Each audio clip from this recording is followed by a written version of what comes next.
Hello, everyone. I'm Jeremy Chiu, AGA 7 Dan, and I'm joined by Eric Lui, AGA 2P. And I guess we're playing KataGo today. How do you feel about our chances? I'm feeling pretty good. Uh,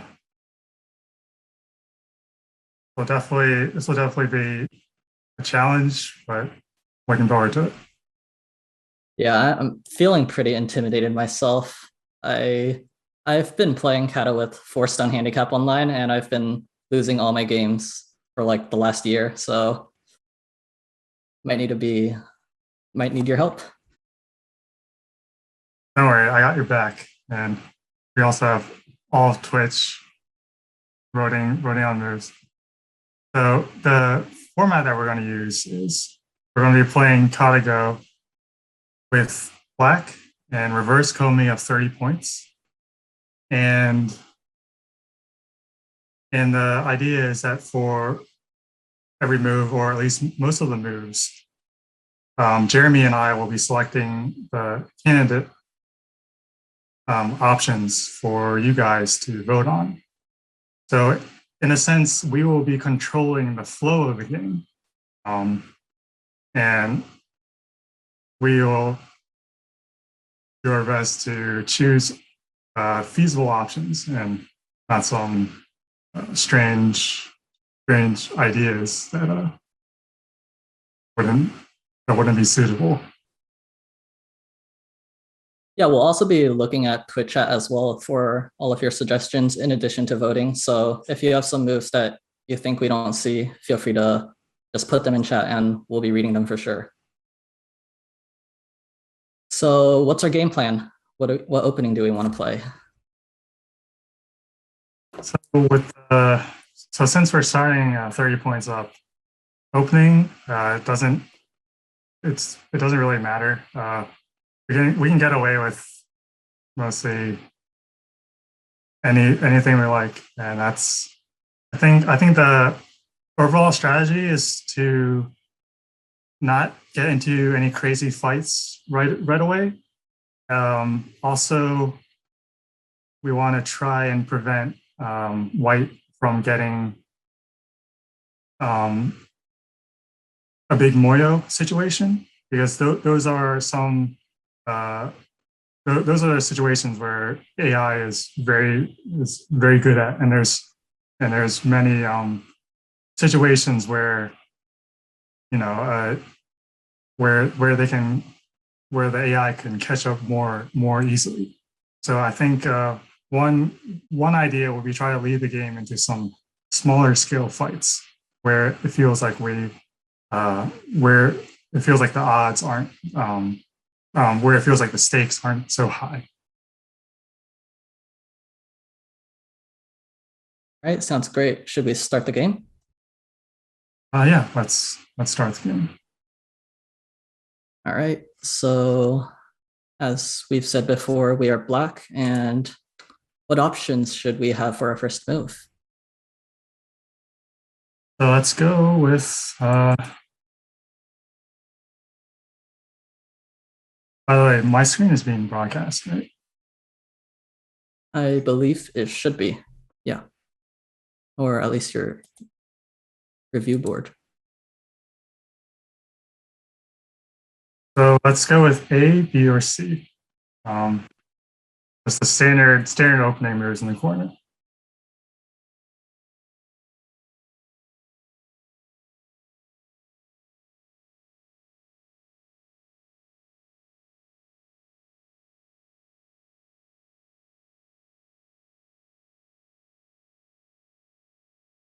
Can we see how many votes are coming in right now? It looks like voting's just getting started on my screen. Looks like Starpoint is the favorite so far. I heard from your earlier AMA that you don't like them invading the 3-3 point. That is true. Yeah, I mean, it's uncomfortable, but I also know how to handle it, I guess you can say. And since KataGo is starting with a reverse card me at 30 points. I don't expect to 3-3, especially not early on.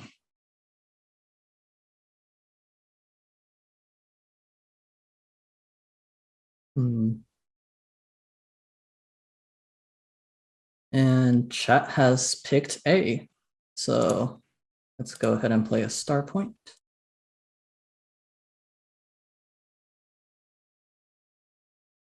I'm feeling nervous already. I can just feel KataGo's presence. I don't feel anything right now. You don't play it enough, I guess.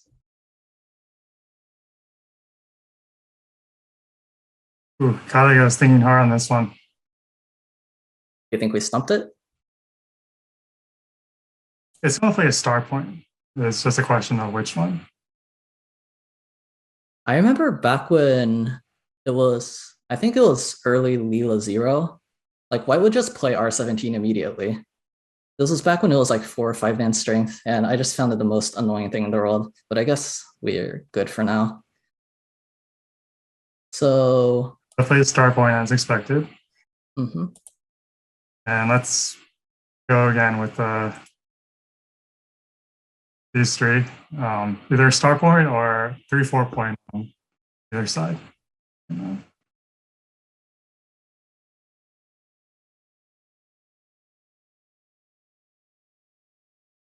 Let's start the voting.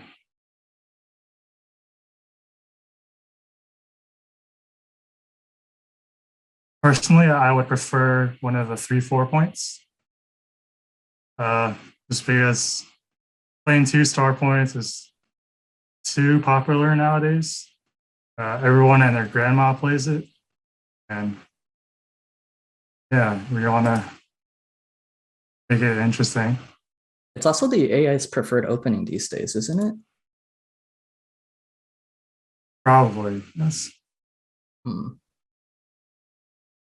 Thing is, AI can play any opening and handle any situation. Yeah. Hey, B is the move. Good choice. I like it.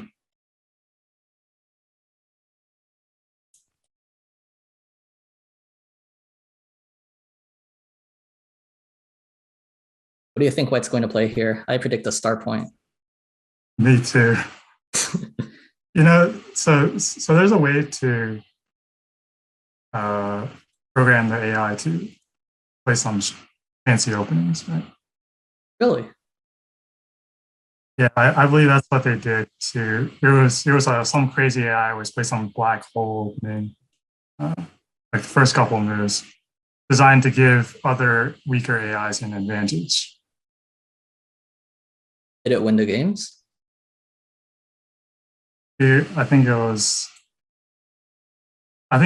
enough to overcome the initial disadvantage. That's pretty crazy. Anyways, Right. White has played D17. So we can play Mirror Go. Yeah. That might not be a good idea. I don't know if Kata has anything against it, but So the first move that comes to mind for me is to approach the star point. It's a traditional favorite. Mm-hmm. That if White were to respond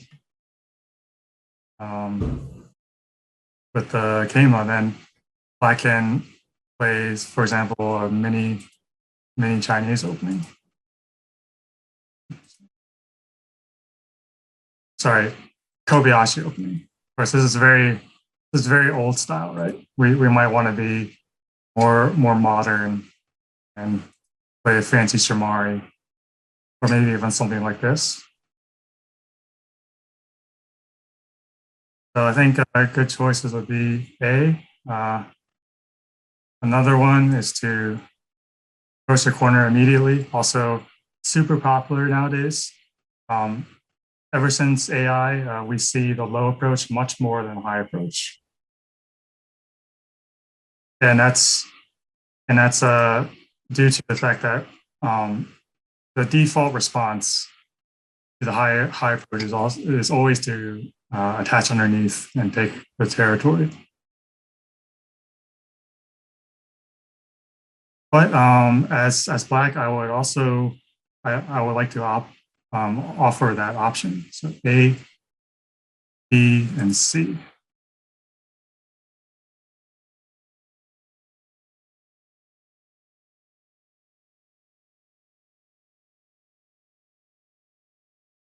Notice how I didn't add the 3 point as one of the moves to vote on, because I personally don't like it that much, and especially with the 30 points reverse Comey, I want to be more balanced. I'm surprised you didn't want to enclose our own corner as well. I was thinking something like Q6 is also pretty popular these days. Yeah, that's true. We can add that as an option if it's not too late. I think they've already started voting, so That's fine. we can play it at a later time for sure.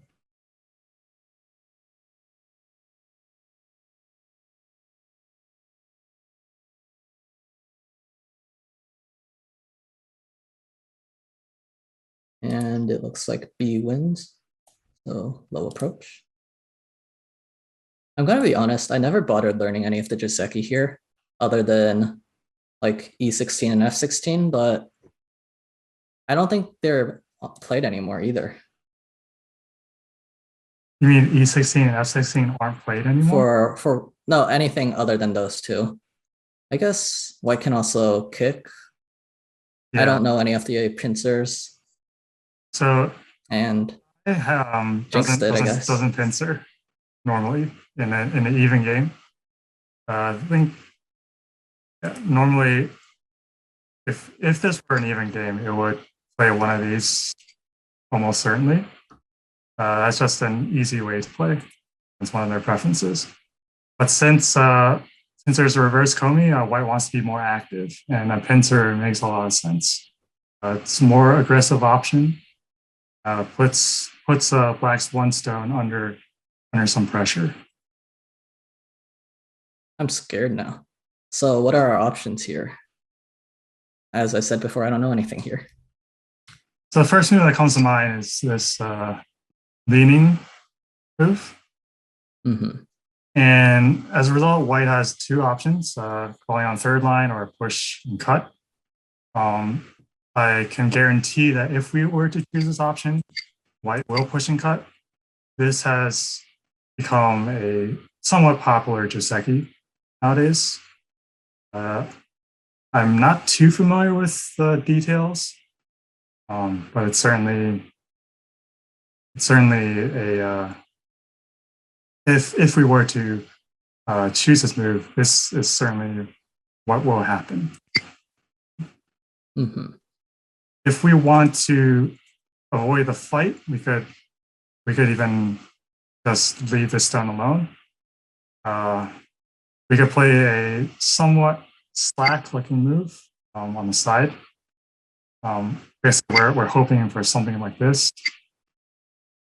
The situation where we treat the stone lightly and see if white wants to add another move. And this locally is a fairly even exchange for both. Another move we might consider is to push from here, and it's kind of a more advanced strategy. It's a probe for to test white's response before deciding how to deal with this pincer.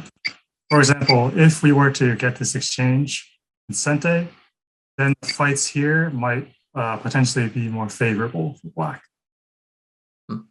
But can't white just pincer that stone? Right. So it's more likely that white will pincer. And then the idea here, at least from my perspective, is we treat the stone lightly, and we don't, and we play somewhere else first.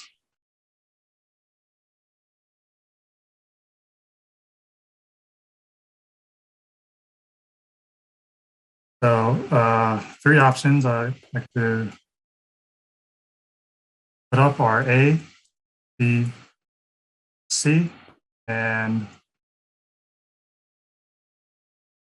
just for sake of completeness, let's go with D as well.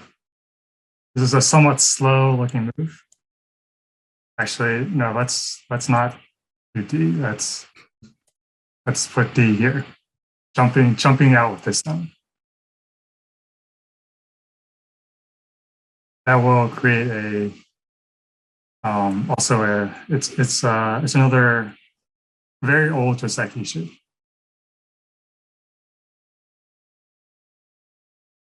It looks like chat is suggesting B13 and R5. How do you feel about these moves?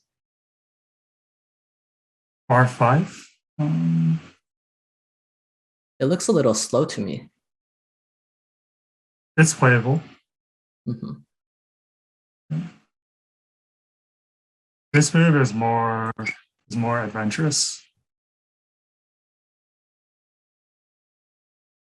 It's hard to actually. I might even call it a bad move because it's not clear how to follow up after making this exchange.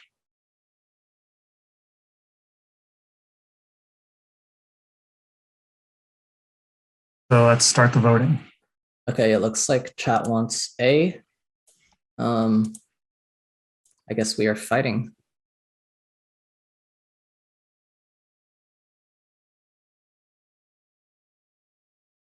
I was kind of hoping chat would select one of the easier moves, but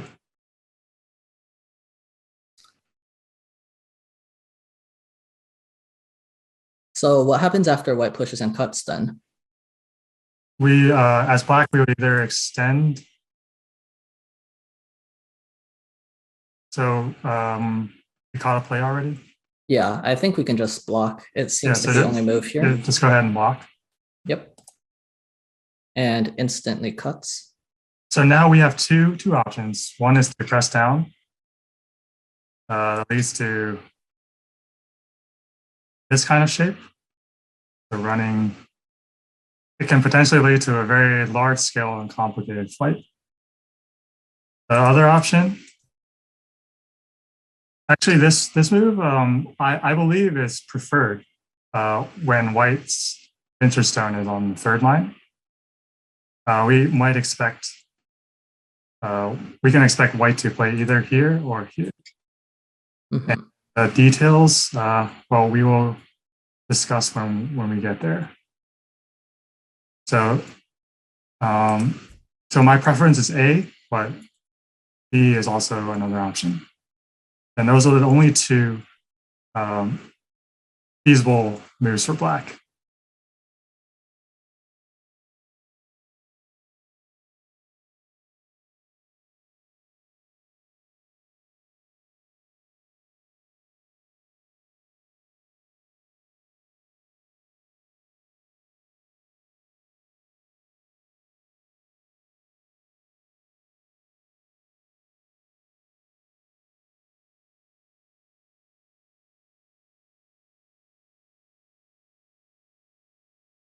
It looks like A is preferred right now. It's pretty close, 12-7.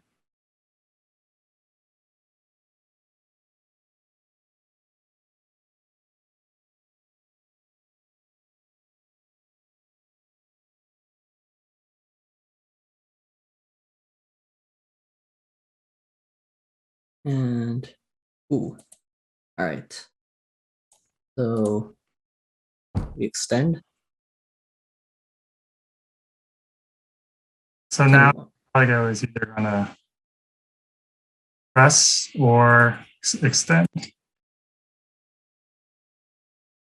Right, so let's start with press, I guess. I think it's going to press because this move is more difficult for black to deal with. And that's what it played. And in response, we can extend. That's the first option. Other one is to jump down.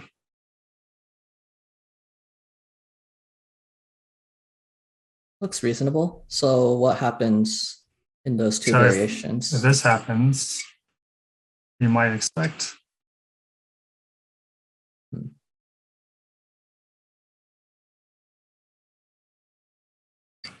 this kind of fight.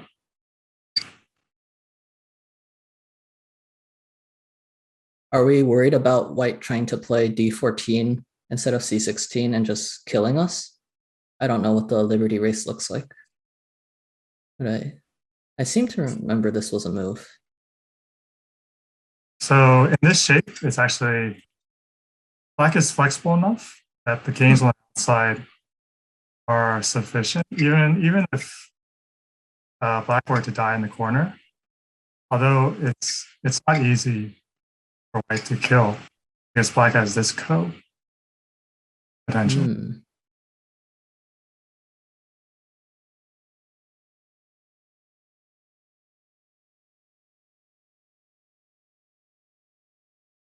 So the idea behind this jump is just to get this exchange first before extending. No matter what, we black is going to have to extend at some point. It's just a question of timing.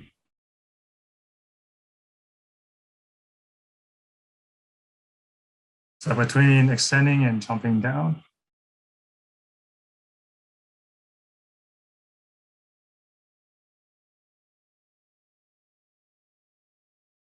I'm actually not sure if I have to mark the letters on the board. I believe you should for the polls. Okay.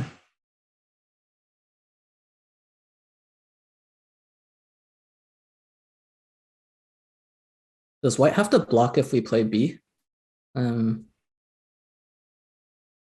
Yes.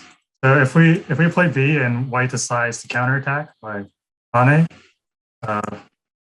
this will not end well for white. These two stones are in danger. Mm-hmm. I was thinking something like B16, but I guess that looks tough as well. We can just jump out. Oh yeah, this is a little. Yeah, it's a bit too much. Mm-hmm.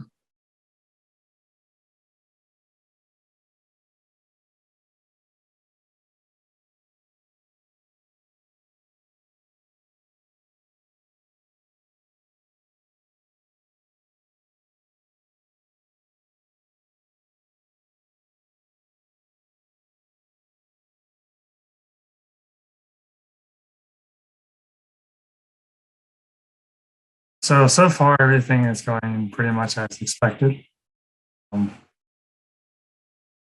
We haven't made any mistakes yet. So reasonable start.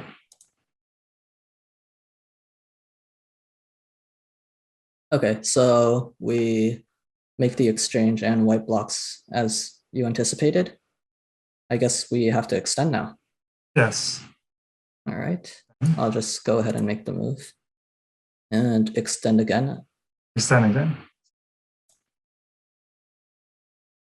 Aha. So as expected, white plays this strange looking empty triangle, but it's actually the key point of the shape. And it's the Joseki move as well. And in response, we really only have one option. Well, technically, this is the world of Go, right? So it's always more than one choice. But the move that almost everyone will play will be jump out. Thinking about it in more broad sense, taking into account reverse Komi, this might be playable as well. So I will also offer that as an option. And the idea behind turning there would just to sacrifice the two stones. This would take a small loss for black, but I believe it's also quite playable. So that's something for viewers to think about.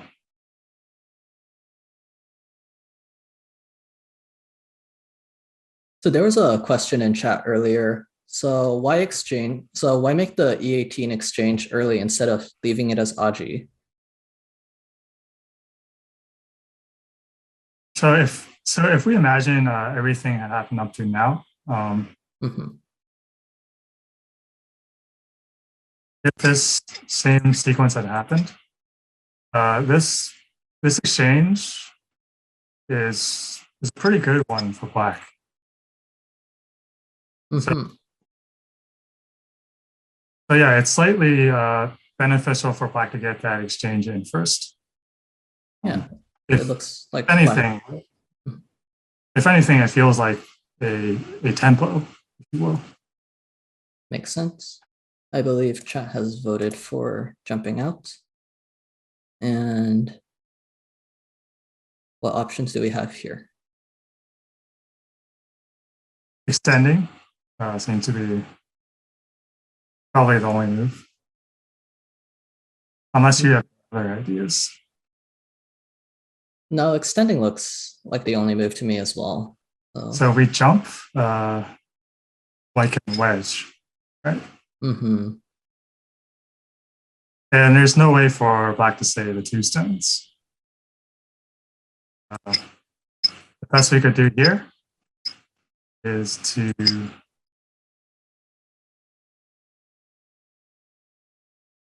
net. And this will be a bit of a loss for black.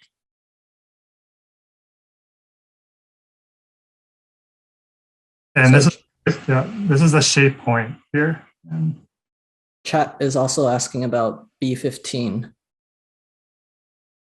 B14 perhaps? B15, the descend. Oh, B15 here. So if white just blocks, then we still have to come out, right? And Right. this exchange, it's not a game for black.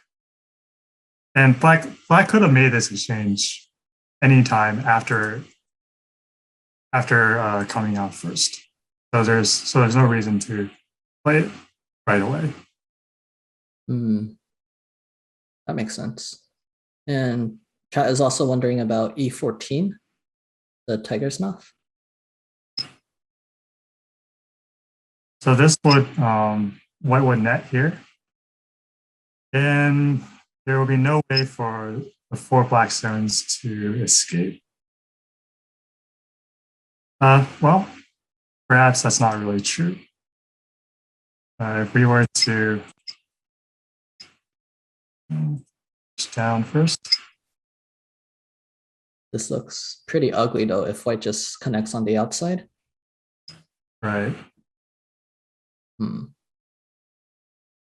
I was thinking if we can push and cut, if white were to play this sequence, then black can cut these two stones of the ladder. Obviously, white can't allow this. So white will play the empty triangle, and now white can save these two stones. Hmm. And this will be a very difficult fight for black. We can see black doesn't have many liberties here. Yeah, there's black would be in a lot of danger.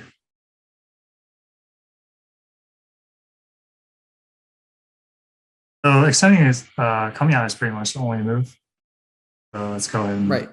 say that. We can expect white to turn, I believe. Unless white wants to press here first.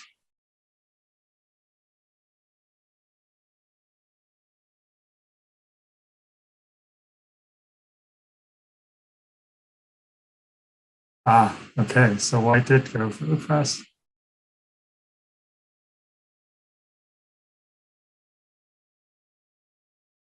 So as black, we would be wanting to extend, but then white would make this exchange. And now the question is, does a move like this work for white? It looks scary for sure. It's dangerous, wasn't it?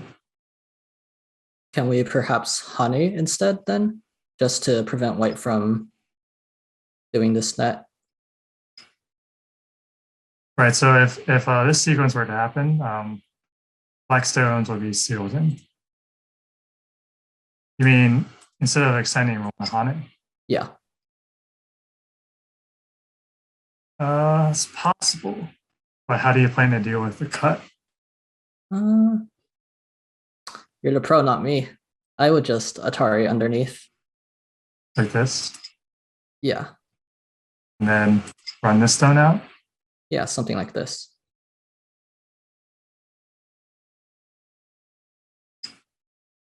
Would be interesting.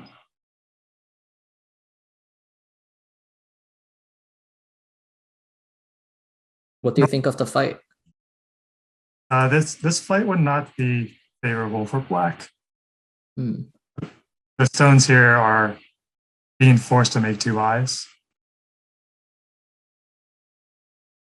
And overall, white is a bit more active.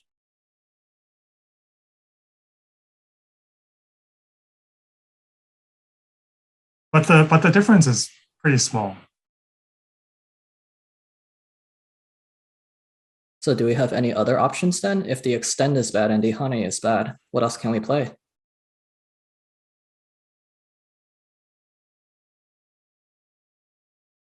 We could turn.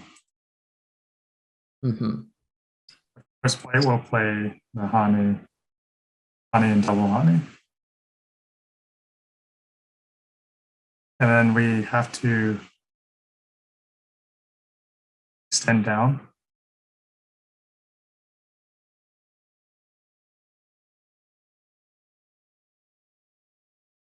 White might even try to play more aggressively. And this feels pretty uncomfortable for black. There's no way to capture the four stones. And has to try and make two eyes on the inside. Although locally, black is not alive. So if this were to happen, black would have to choose. Black might choose some other option, like this one. Mm-hmm. Can white actually cut instead of extending and kill the four stones, or Like is this. that not an option? Yeah. Atari and I don't think white wants to play like this. Just to allowing black the Panuki is a big loss in itself. And it's also, in this situation, it's still unclear whether white has actually captured these stones or not, since there's a potential ko. And this this move for black is also very, very enticing, very big.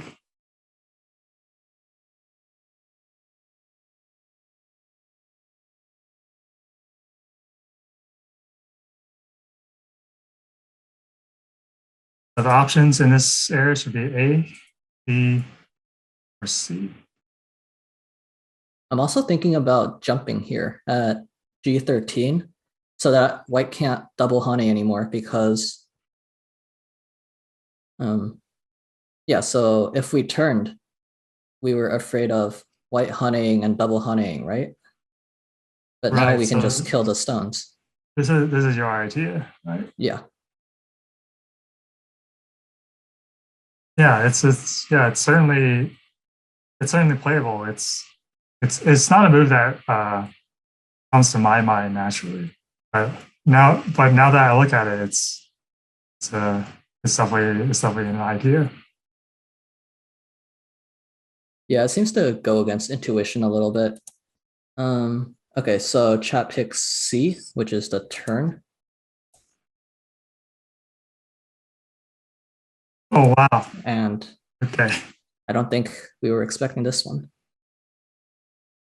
Yeah, so this is definitely something that I'm seeing for the first time in this kind of shape. I think the idea is white read out that the Hane and double Hane didn't lead to results that were super favorable, so it wants to try something else. So in response, this is my first instinct, and I'm sure this is what KataGo is expecting. And the double Hane is natural. And next time, as black, we can either just be patient and extend down. Another one is to Hane on the second line. We can expect white to connect, and then we extend on the outside.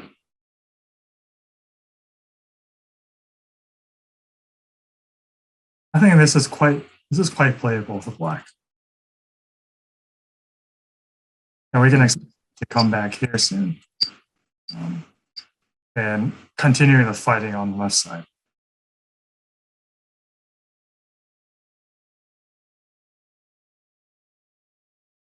Besides bumping here, we can also attach. This might end up in the same order.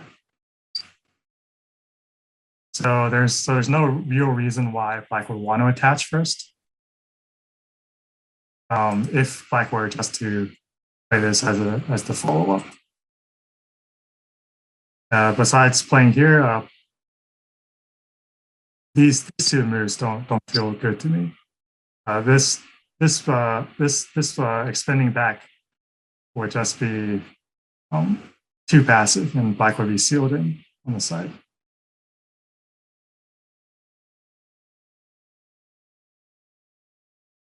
So I think we can just go ahead and play this bump. Sounds good. And as a follow-up. And for this move, do you have any objections to C14? Nope, looks good to me.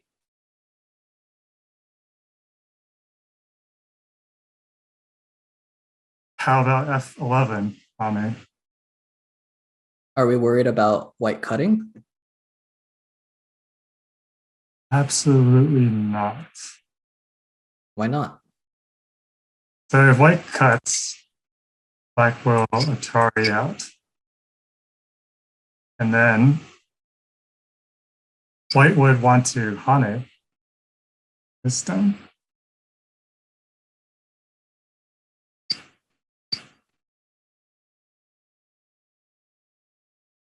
And then an Atari alongside like this.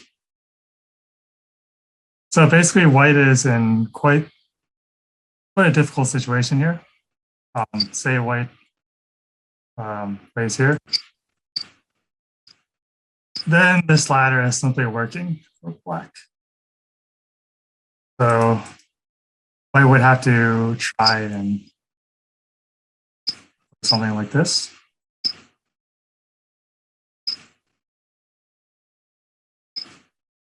However, if this sequence were to follow, these three white stones are being captured.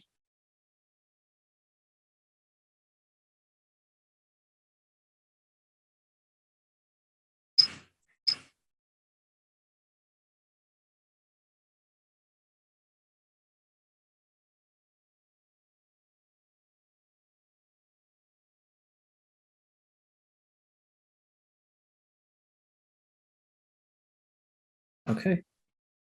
So I guess we'll go ahead and Hane. Yeah, so that's Hane. And white goes back to the top side. This looks a little bit scary to me, actually, but so I think the plan is if black were to play as I said before, I think white really want to cut.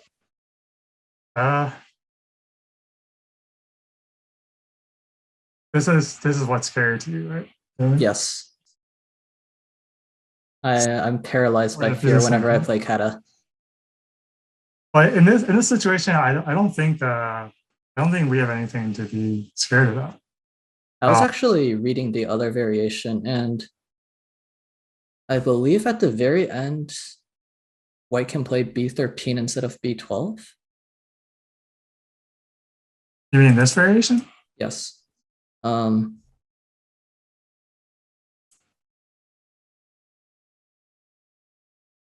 yeah, throw in and b13. Oh, well, you can't throw in, right? Oh, okay. Then b13 first.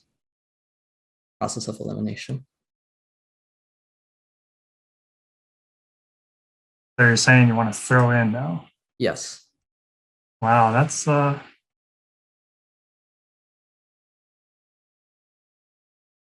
I mean it's a good thing. It's a good thing you're here with me, right? So we might have fallen into this. I don't think we actually die here, but we have to give up things on the outside, maybe? Well, we can to prevent white from playing Atari here, we have to cut. Mm-hmm. And that's a pretty damaging exchange. So now white gets a pretty powerful wall. Um, we did capture white's stones, but we definitely took a loss here, I think. Yeah, because it's not easy for us to attack the corner as well.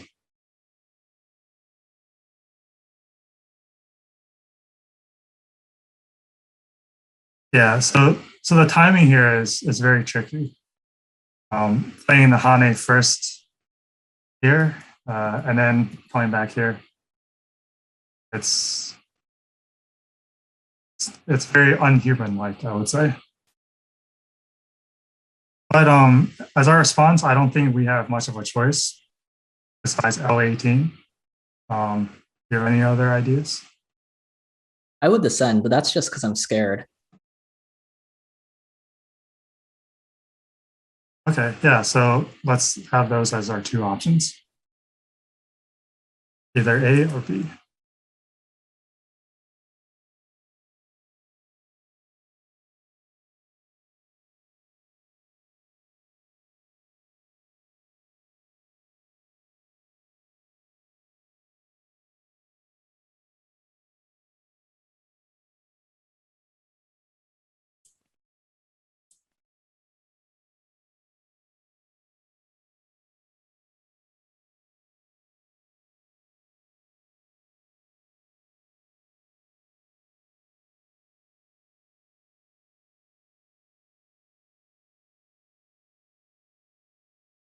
All right, and chat votes A.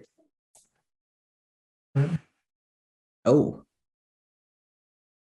and what do you think about this move? So the timing is very interesting. Um, it's definitely playing a cut here. There's no question about it. So we can, but this does give us an option. Instead of playing Atari, we can also jump now. Although white might just decide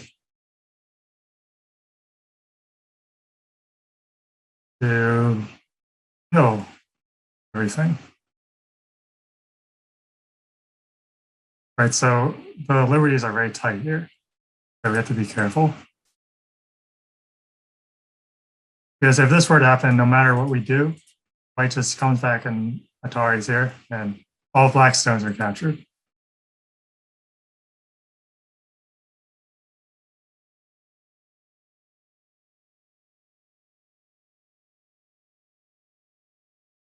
Can we do anything else though? Besides capturing the stone, we can ignore it, right? And take this one stone, cut our losses. We're going to expect white to connect here. And this Atari, it's a pleasant exchange. And then we can just keep playing on. Hmm. This might be the safest option.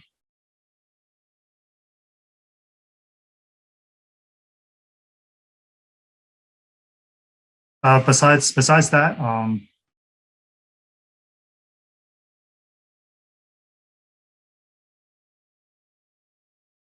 I think this is the only other choice. Okay, so we can give them those options then. A or B.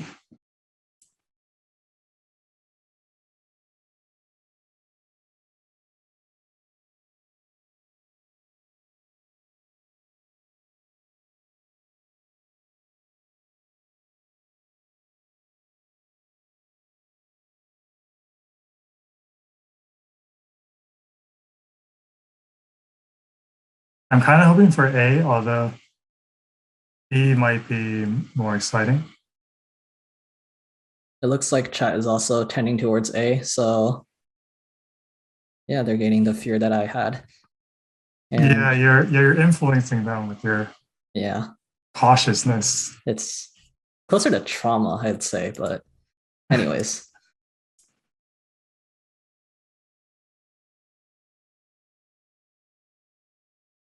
Okay, so we're choosing to cut our losses. So we'd expect white to connect, and then we would just capture the stone, I'm guessing. That's right. All right.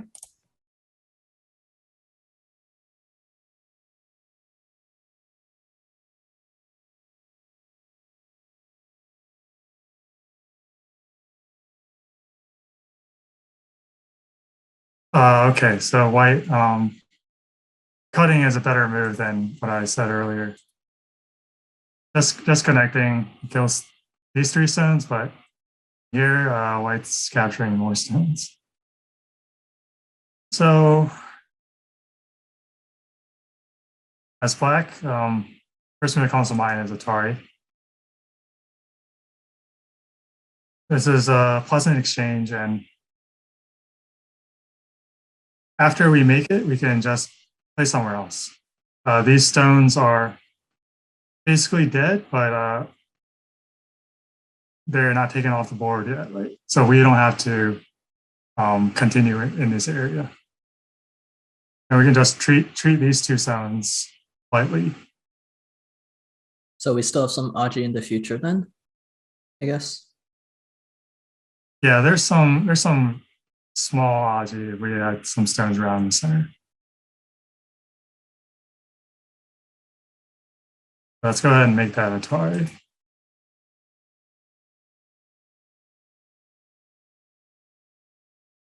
All right. And we expect white to connect, so I guess we have a lot of options after this move.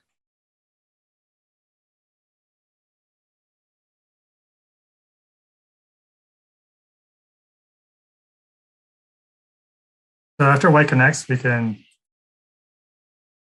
start with approach the corner. And it's almost like we're back to the opening, although that's what the upper left corner of the board pretty much settled to an extent. We can also play a Shamari from the 3-4 point zone. And this is probably the move that AI would like to play. In general, AI favors the Shamari more than an approach to the 4-4 point. So for example, if we were to play here, we would expect white to approach the corner like this. The other option we can think about is just 3-3. And this can lead to all sorts of interesting variations. One that comes to mind is this one, where white keeps the corner territory and lets black move towards a somewhat less important area. So if black were to 3-3 and I was taking white, this would be the variation I would choose. I don't know if KataGo might have some other ideas on blocking this side. For example, like this. and trying to make the left side into a big territory. So that's certainly something to think about. Is it worth spending another move in the center as well? I was thinking something like G11.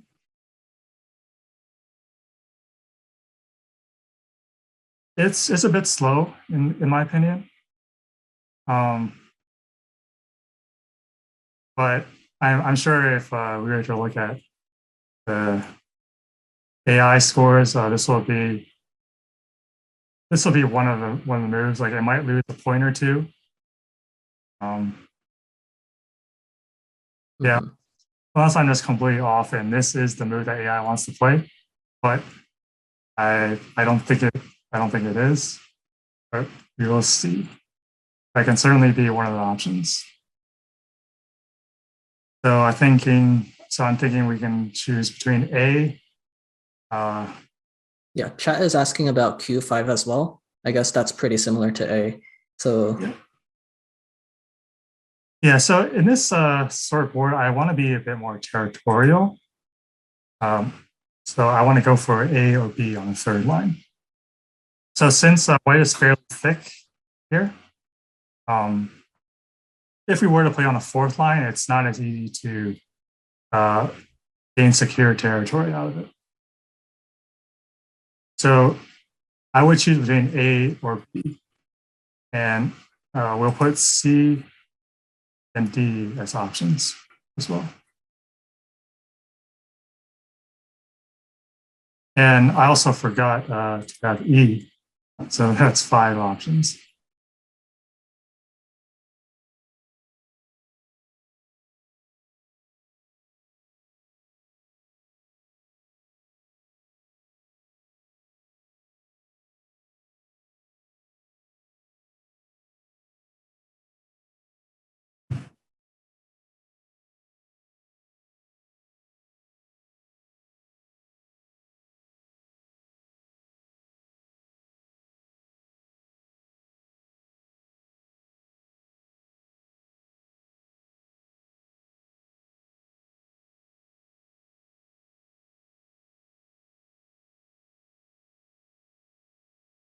Thing is, on a wide open board like this, whatever move we choose, as long as it's reasonable, it's not gonna make a big impact on the score. So overall, in this local variation, white has gained some back. Originally, we started with 30 points reverse combing. In my very rough estimate, I would assume white has caught back maybe 4 or 5 points, something like that. What do you think, Jeremy? I'm not too sure actually. I think it could be a little bit more. The left side just looks really big to me. And chat has played A, by the way. Okay, that's good. Good solid choice.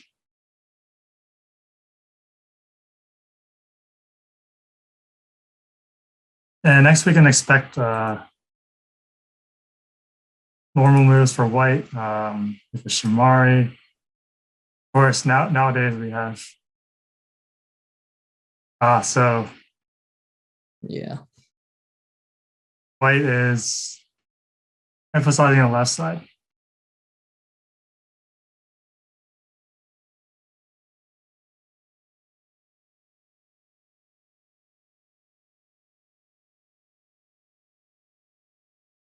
So what do we do here? Should we run with that stone or just let it go? We run the stone. How do we continue? We keep extending. Yeah, it doesn't look like we're really achieving much with those stones because we still can't save the important 3 stones on the left side that cut white off. Exactly. The best we can do is to save these 3 stones. But this is not much of a gain for black. White has gained more stones on the outside. And this black group is kind of just floating in the center. So since we played Tanuki once, the idea is to treat these 2 stones lightly So extending right now would just be contradicting that idea. So let's so the moves we want to look at are approaching the corner. For one, it's very big. Second is to dive into the corner.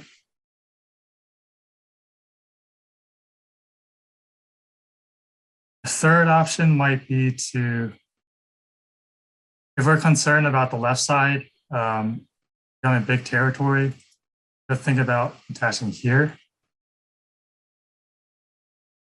It's kind of testing white's response a bit. And we could try and make a base along the left side.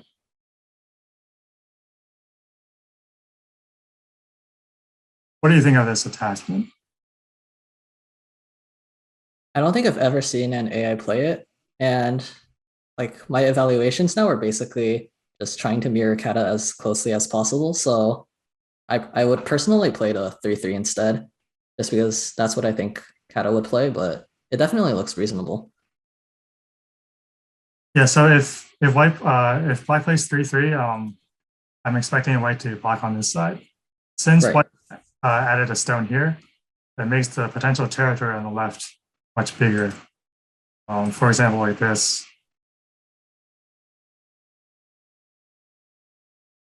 White continues. This territory, it's becoming scarier for black. Right. So that's the idea behind attaching here, is that if white wants to keep this territory, white would on the upper side. But now now black gets more of the corner than if black were to 3-3. Black would have more territory this way.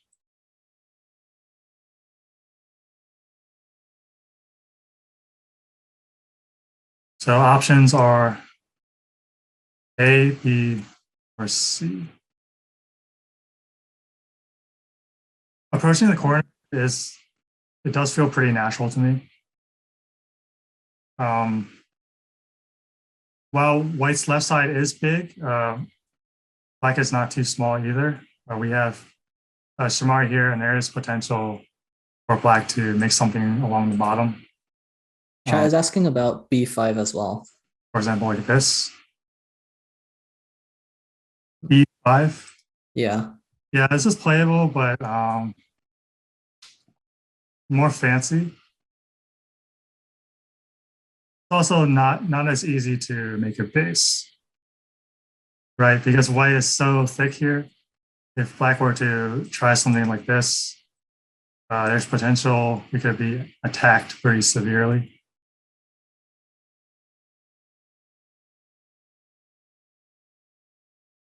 But yeah, this is a playable sort of special case invasion. Ooh, we have our first tie. Chat is tied between B and C. I'm not sure what to do here. Do you just have a preference? I want to play C myself. All right, let's do that then.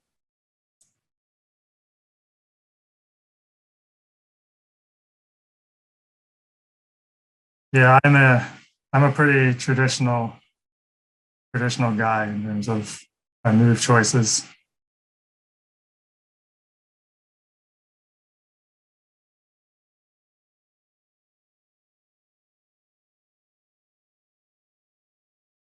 So nowadays, we see a lot of attachments. I think this is AI's favorite move. It tends to like it better than a simple one space jump. We also see the kick a lot. This is more of a situational play, although it's played in a lot more situations than it was played in when I was just learning Go, say 15, 20 years ago. Back in those days, if I were to kick on a somewhat empty board, your teacher would yell at you and say, this is a terrible, crude move. But nowadays, it's thanks to AI, it's very playable. I want you to guess what white played here. It wasn't any of the things you mentioned. Q4 attached to corner. Nope. Am I somewhat close? Nope, not at all. This is the most AI move I can think of. White actually just took the stone, Panuki. Of course. Wow, that's really thick. Yeah, I think if it were 5 years ago when I played this, my teachers would be really mad at me. But I mean, this to me seems like KataGo is really confident about the situation, which has me worried. This the losses that we took here might be more than I estimated. But anyways, let's continue on. So the next move. So normally we would think about just playing a double approach. However, in this board position, white is so thick that it's not likely that this will turn out well for us. But here, we probably have to be very solid. And even though this is Joseki, we are playing very close to white Tanuki. So this isn't a very ideal way of playing. So my first instinct would be to jump into the corner now. And expecting white to block on this side.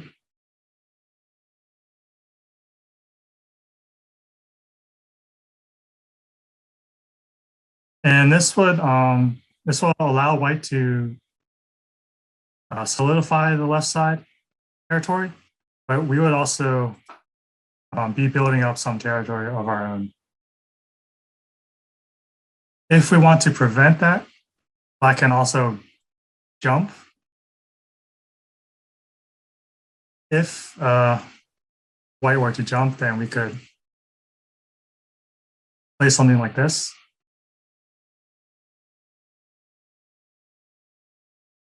This will also be a very balanced way of playing for black.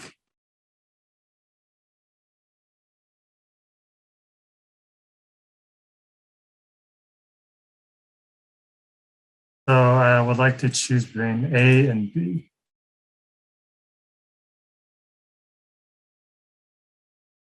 chat is also asking about D4 and D6. D6, you said? D6, yeah, the high double approach. So it's a similar idea to the low double approach. Again, black is playing a move that faces white's thickness.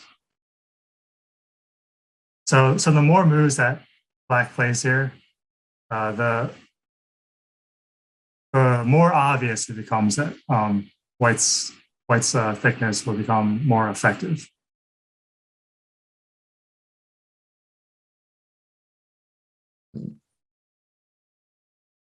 And chat votes B. Can you put the board up again? So B is jump, right? Yes. All right.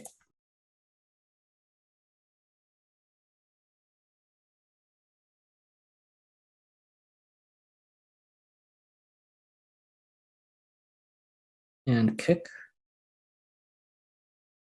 It looks like defend is my first instinct. So this kick is it's an aim to prevent what the slide that I was showing. So white does want to make this exchange first before jumping. So now black can't really play this move. So besides descending, we don't have too many great options. There's one sort of crude sequence we could think about.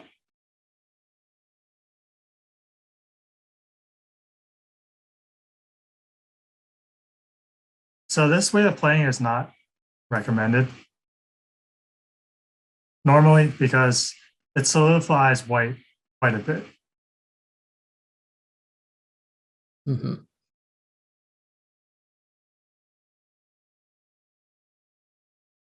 So if we just extend down, white will either jump or try and be more greedy by playing here. I have a feeling that white will play here um, because it's the more aggressive option.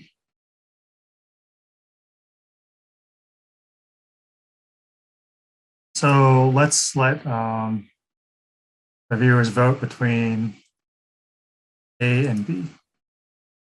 Chat is also asking about D5, the attach. If black attaches here, then you might expect white to wedge. Hmm. Black connects. This cutting point becomes pretty severe. Yeah, I guess we on A, maybe. This move, The other one, and preparing to sacrifice. this one. Yeah, extend. So we have the ladder, right? Yes. Hmm. We can also, can we also extend here? And this way? E7, yeah.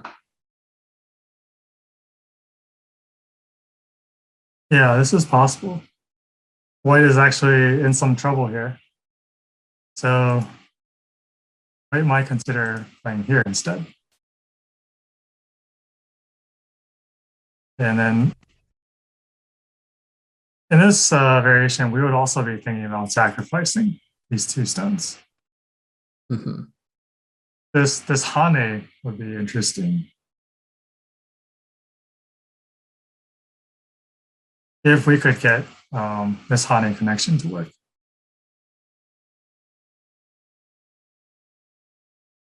Something like this would be pretty ideal for black.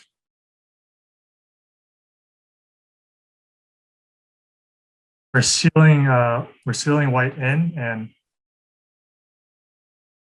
at the same time, we've erased much of white's potential on the left side.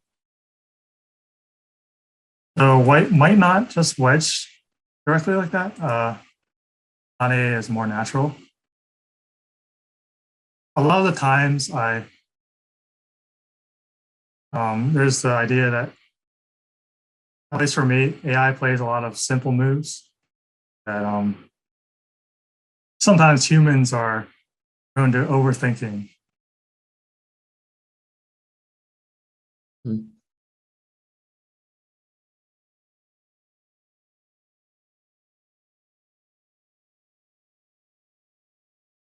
I kind of like this option, so we will put that as one of the choices, A, B, or C.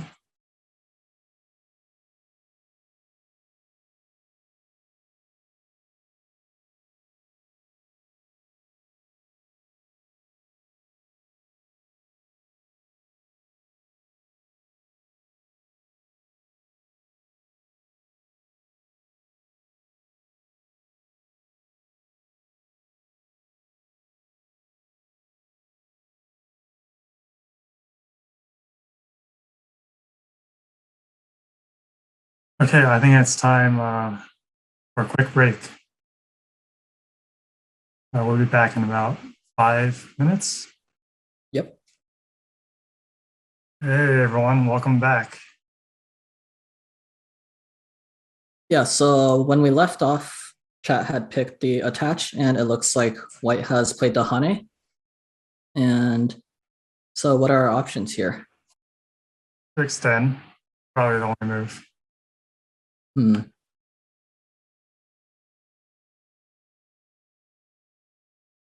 Yeah, looks like it to me. Do we want to give them any other moves? We could play this exchange. This is a bit crude. Well, it does allow us to play double hunting. Hmm.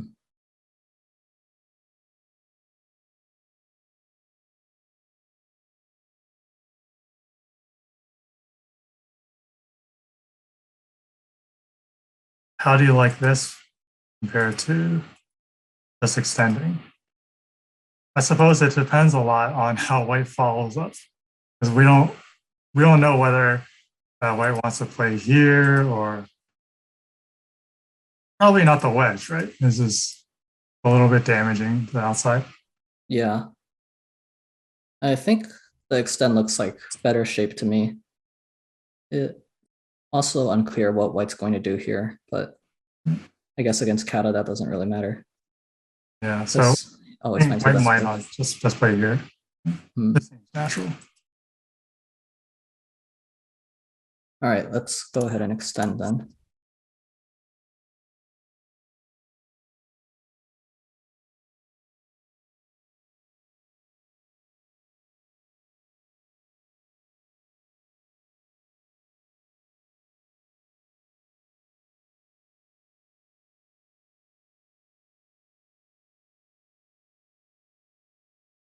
So what do you think of our position here?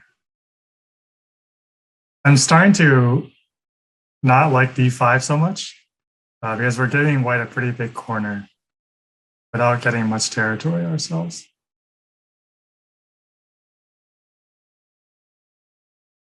So white continues to extend.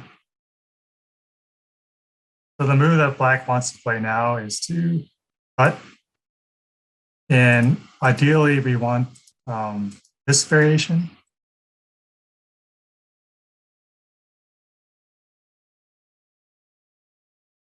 So this will just be a sacrifice to the two stones and then limit white's territory in the corner. There is potential that white will want to counter that idea by sending out.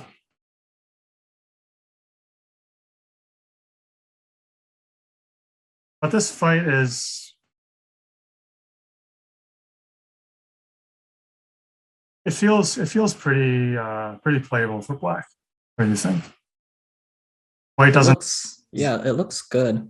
It's a bit of a mess, which I'm always scared of, but yeah, I think we can't go too bad in this fight. So. Yeah, white doesn't have any obvious counter at this point. Probably Hane. And then these three stones are very active. Besides cutting, I can't. The other option would just be to come back and play here. But if we were to do this, the exchange of these two black stones for these two white stones doesn't feel that great. I mean, we did make a reduction, but next white can Hane up like this. Hmm.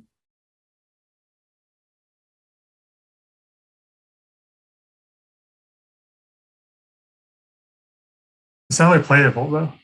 So between cutting or extending down.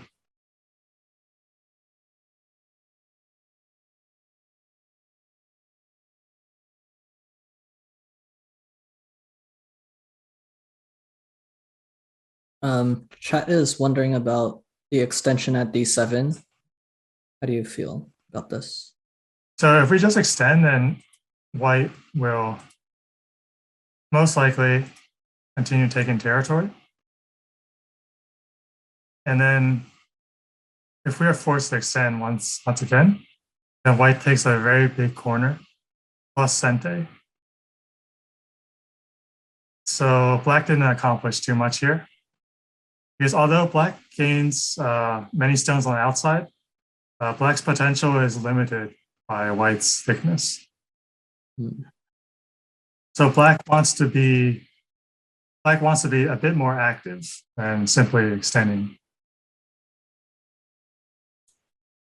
Okay, so we vote to cut.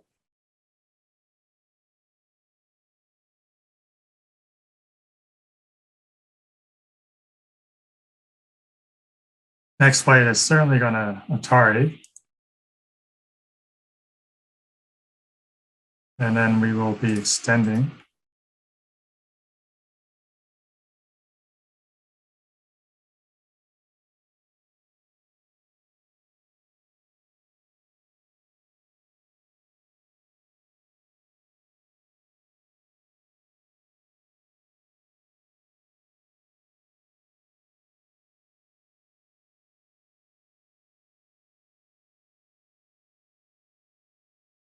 I wonder if there's a way to make KataGo play faster, taking a bit of time.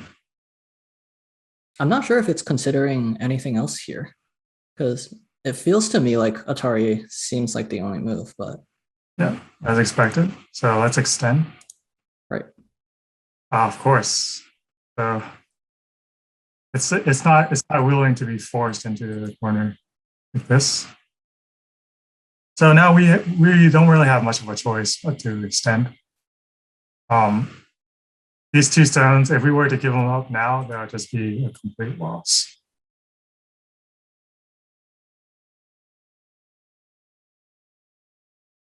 So what happens after B3 then?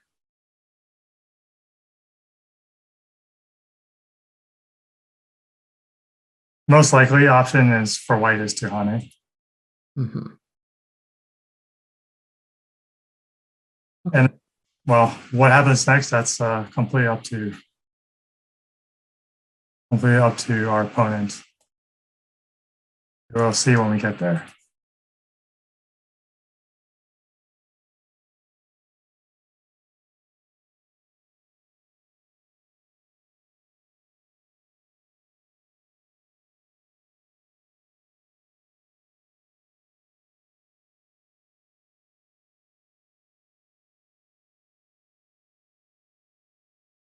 So besides extending, we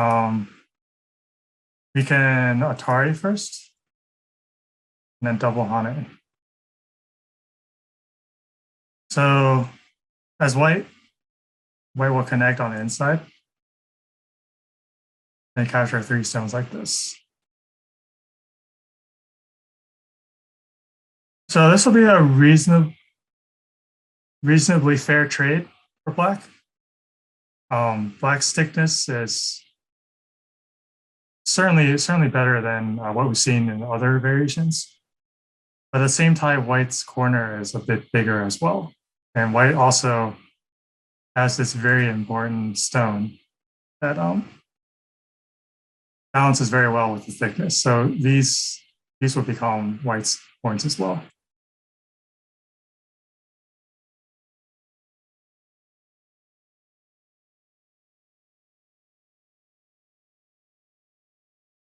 If black extends, we can expect some more complicated fighting.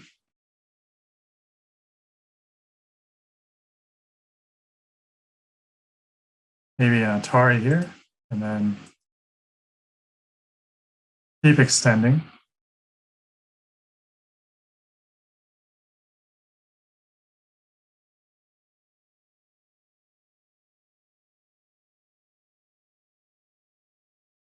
Does white have to connect there actually? Or if So white plays like, this move. I was thinking something like E4, it looks really ugly, or F4, I guess. Yeah, this looks super ugly for white, but just So connect. answer this one, right?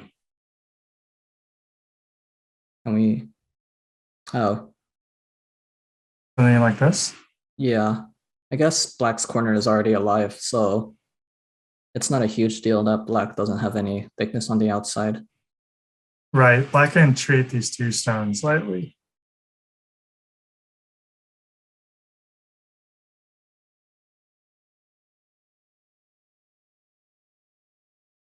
White could consider making a co shape, but we would extend back here.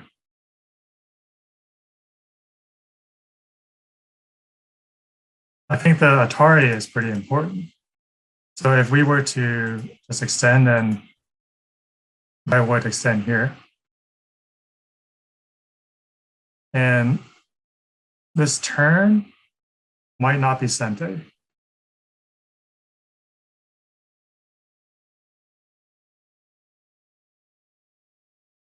If white had to add a move, well, so white could add a move here, unless we want to make this exchange. So if we can get these exchanges in Sente and play somewhere else, that'll be playable. but I'm thinking that wherever white plays, this exchange.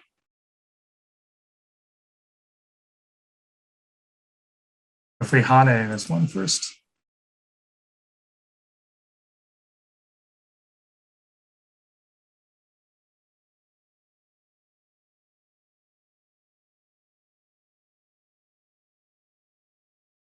This will be a situation where we die in the corner, but we just get some sente moves.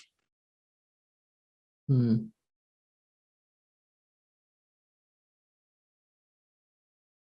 Yeah, so what happens if we peep at D2 instead of the Atari at C2? Right now, Yeah.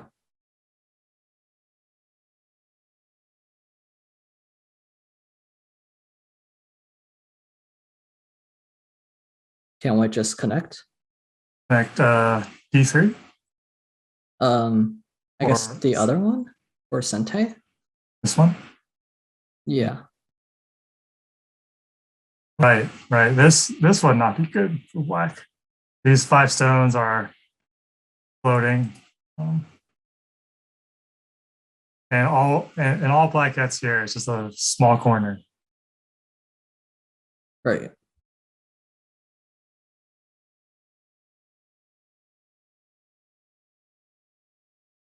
So going back to the original decision, it's still between A and B.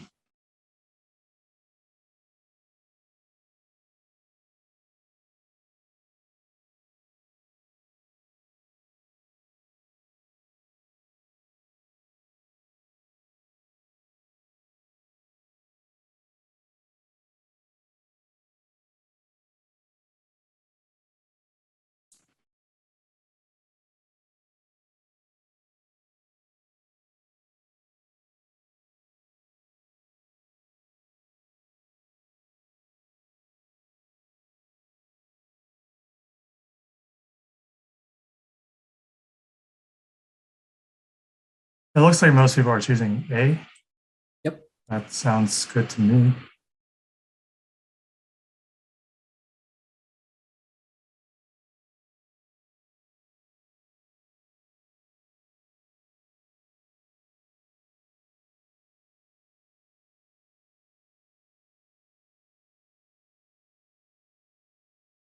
And there's no way KataGo is going to play anything besides there. What's the idea behind this?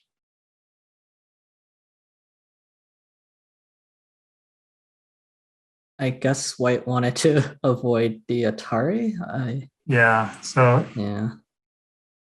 if we defend like this, then it wants to play here.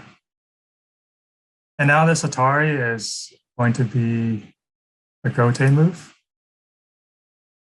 So even if we can live in Senti on the outside, it's not worth it because we lose all of our potential on the bottom and we make a floating group.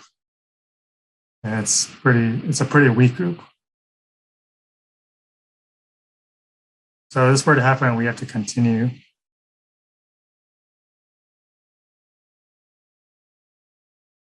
But then white just plays C2, and this feels like a better version of the previous sacrifice variations we were talking about, right?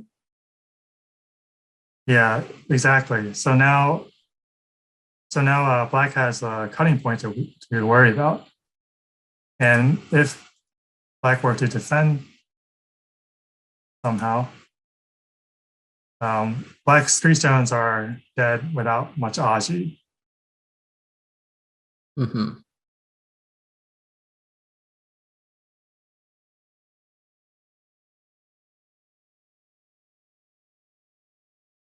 So if we want to play Atari now,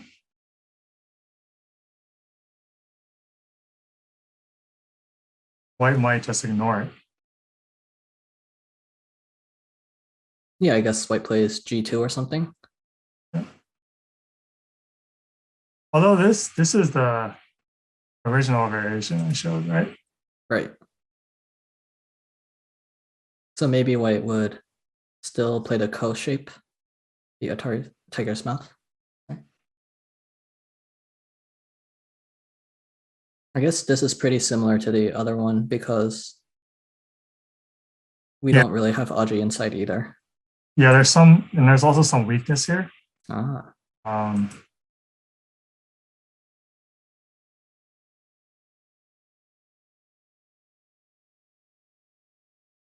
since there's a shortage of liberties in black shape, I can kill the 3 key stones.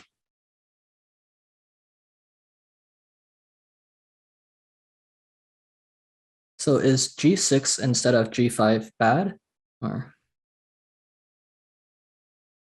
So my thinking is if we play G6, then it's harder to hunt it down because this is Sente. And these 2 stones are pretty weak. So in this variation, white would kill the corner, but then black stones here are also in a bit of danger. White might even extend again. And black having to respond here allows white to attack black in this way. And this will be a one-way path to defeat for black. mm-hmm. So we can eliminate this move. So the choices are between A and B.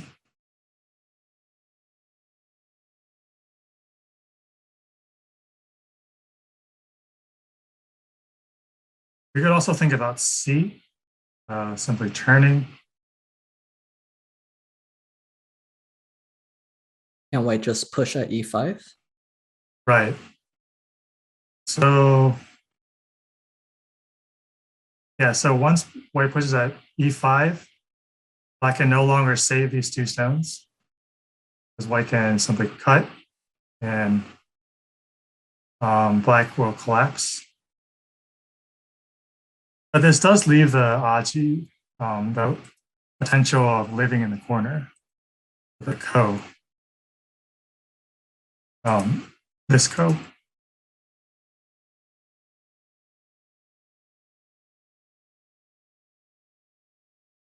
Some viewers might ask if this is a living shape, but white can play on the first line.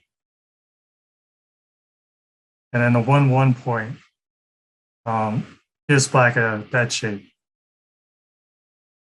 The best black can do locally is a bent 4 shape.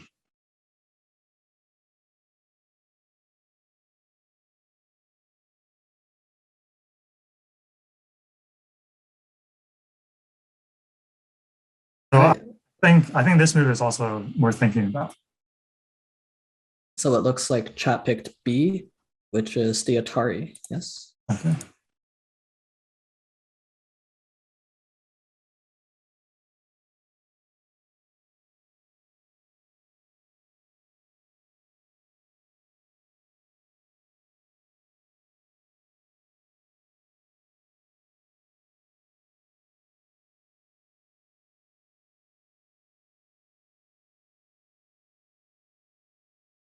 So KataGo didn't try anything fancy this time. It must have felt whatever it played, black would play this one in response. And being able to live a quarter in Sente is not something white wants.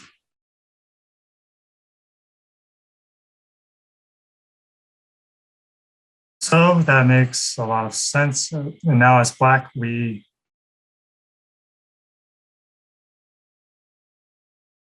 can come back and defend here. Mm-hmm. Although this variation, it's looking more and more dicey. The question is if we can block or not. Because this cut is a very real possibility. The shortage of liberties. White might change the sequence a bit.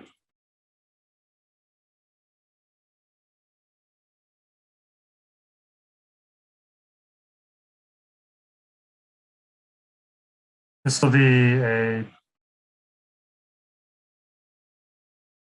actually wouldn't be unplayable. Of course, white has other ideas. This one too. This does leave the possibility of living in the corner, because this capturing one stone is sente, and white I can just live like this. Can white capture at G7 instead of E7, or Right. be Yeah. even greedier and That would be better.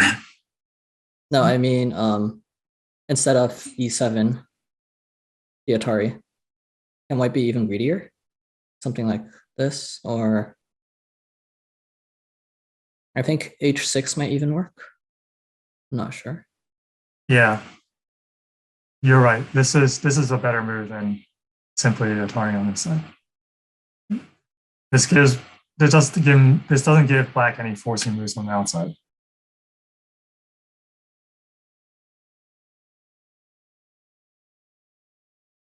But besides defending the cut point, if we turn, then white is going to push here. And especially now we made this exchange, this move is even less effective than it was. So let's go ahead and play this move. Okay.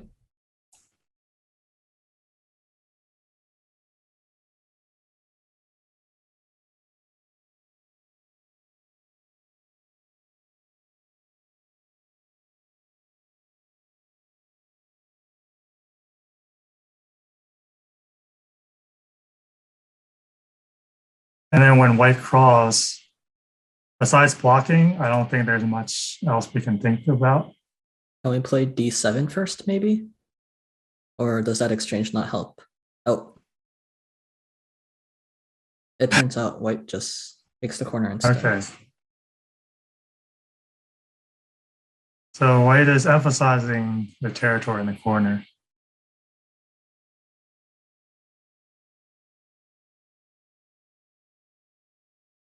So notice how the first line Atari is different from this Atari. There's a white Atari, then if black captures a stone, then it would be the same. But this leaves a possibility of black extending on the first line. So Atari on the first line is it's an advanced technique in this kind of shape. If black were to connect the stone, then white doesn't have to add another move, because black is already dead locally. Now white can extend here. And this is white's ideal variation.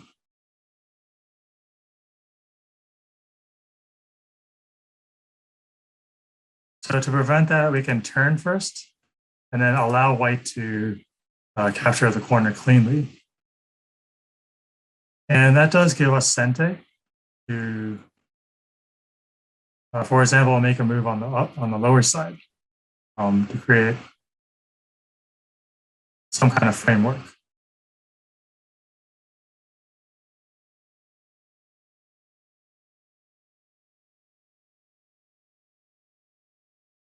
The problem with connecting is if we were to play something like this,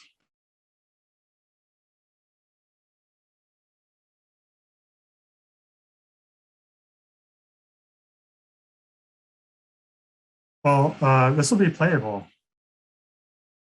right? Here's a white Tanuki. This is some very interesting potential for black. Even though black is dead locally, there's two codes here, which gives white kind of a headache.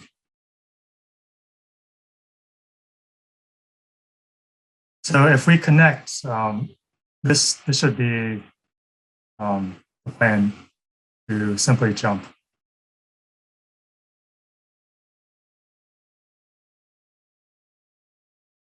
Can white just go back and B1 here then?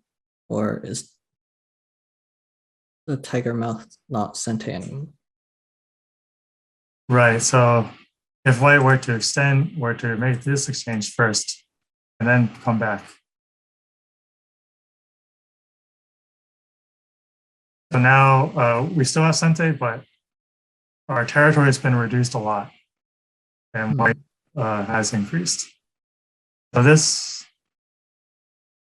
So I'm pretty sure black would just be better off turning here. But let's put it to a vote. I guess we want to do A then B, but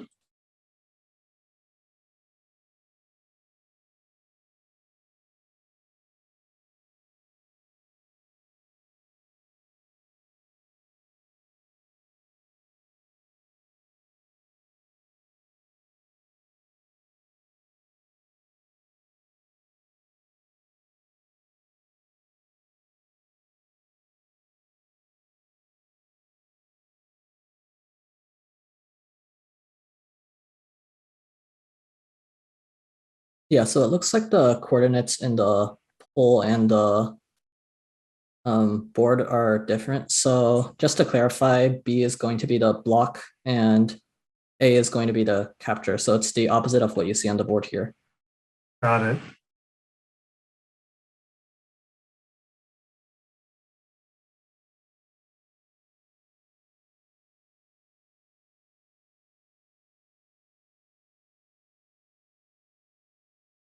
Okay. And chat votes for block. Okay, and after white takes, Yep.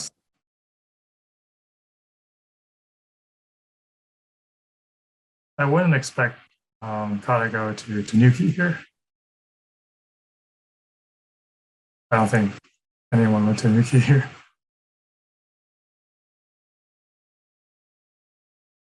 I feel like we've lost a lot in this overall variation. Wow. Kata is even greedier.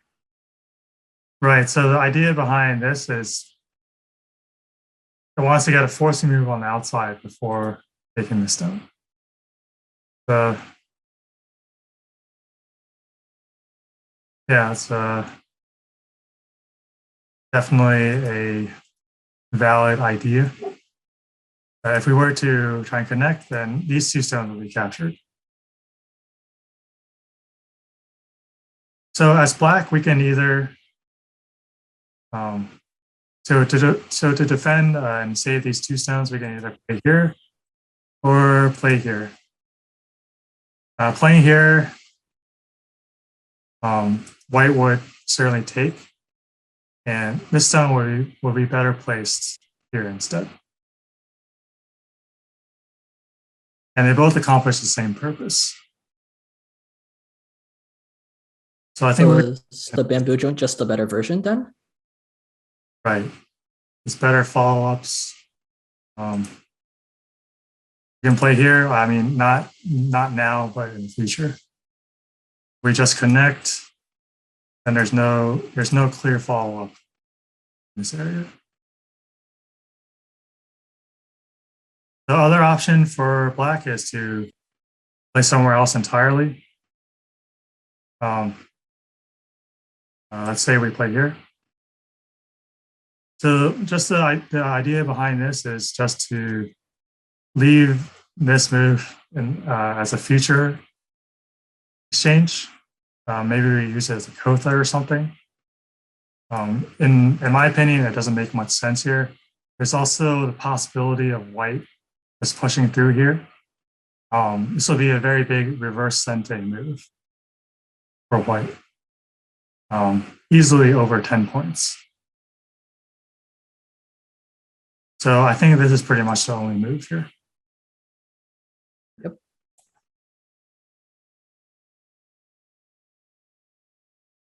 And white takes instantly. So I guess it's a good time to do a bit of a count now since we have many options here.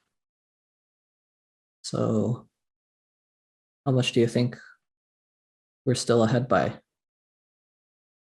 Or are we already behind? So white White has close to 80 points, somewhere around there. And we have not nearly as points. But we do have the initiative. I wouldn't say KataGo has caught up yet, but it's probably reasonably close at this point.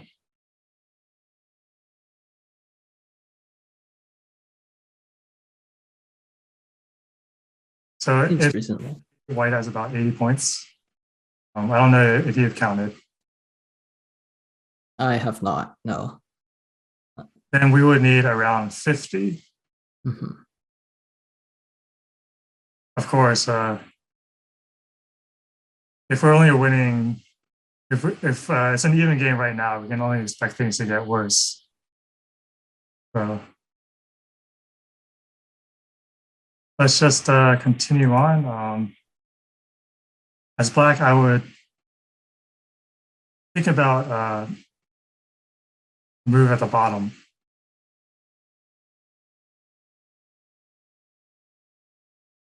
We also protect the corner like this.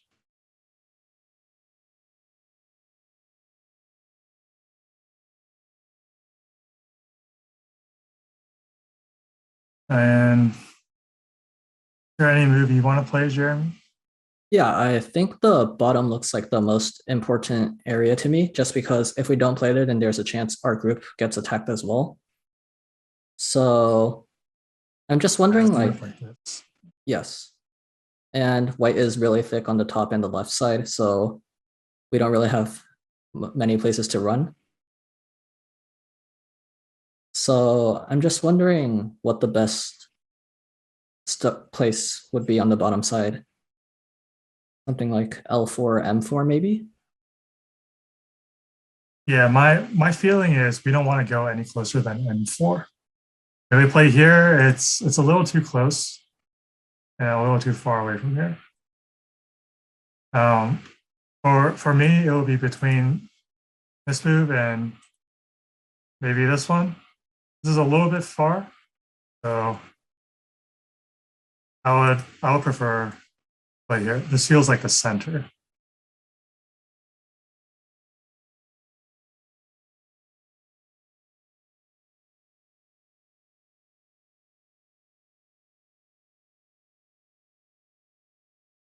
I would feel good enough to just play for this move. Okay.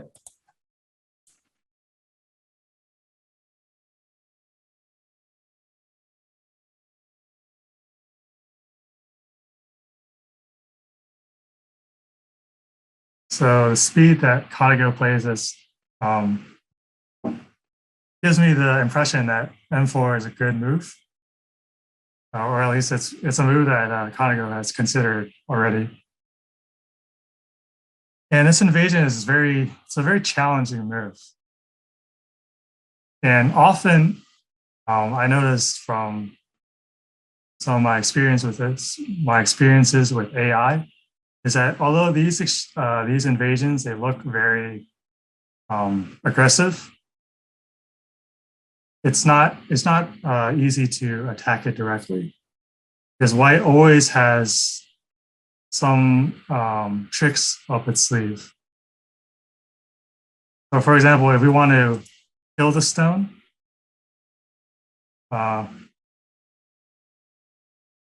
white has various ideas.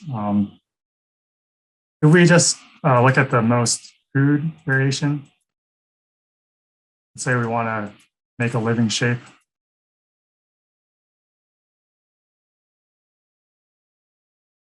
Something like this, for example.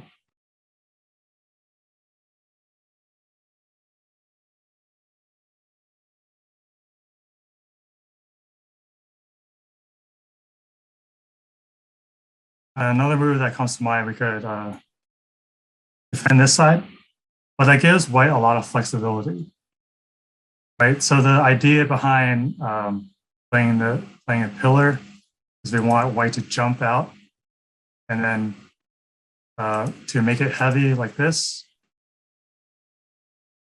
However, white is not going to play such clumsy moves.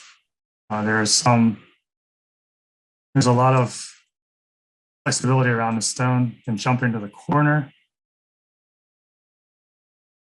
White might even.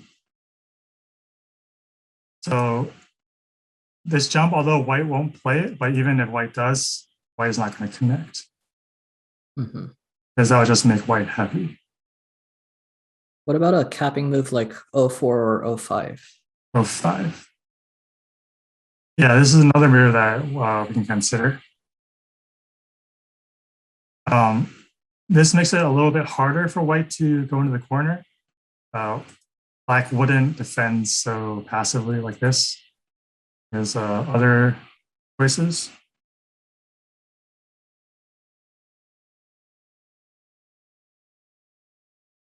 White can also play directly like this. And what if we just seal it, say Q5? Q5. Is the push and cut an issue? So if we want to do something like this, then this block is Ascente. You have to defend here. And then white can jump over onto this side. Hmm.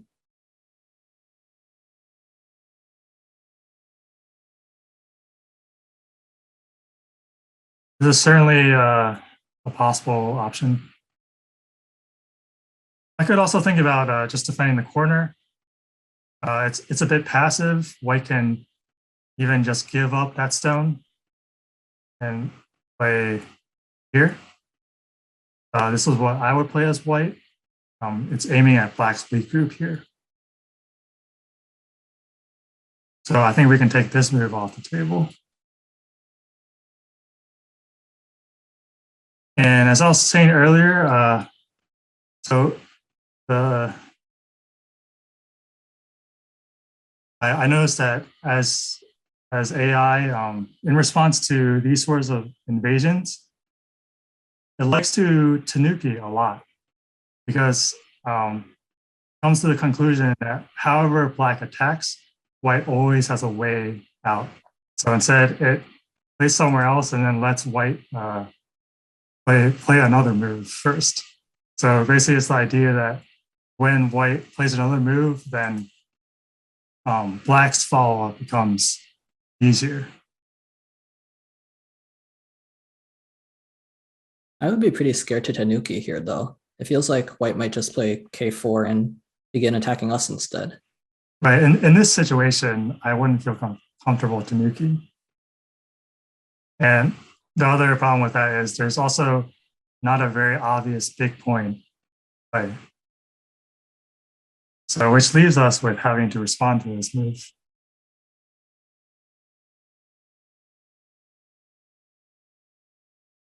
And just for this move, I like to give you the choice without me or the chat. I think I can give a few options. I'd say 05 and P4 both look pretty reasonable. And 04 also seems interesting. So maybe we can have these as our options. Can you repeat that? Yeah, so 05, 04, and P4. 05, 04, and P4.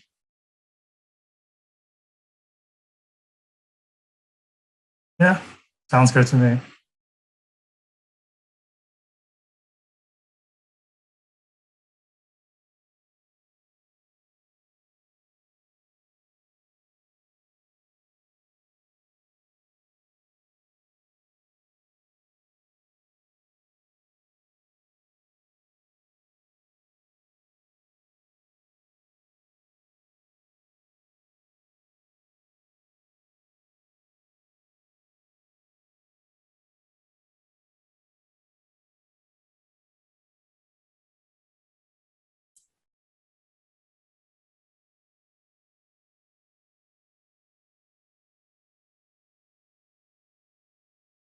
So it looks like A is in the lead.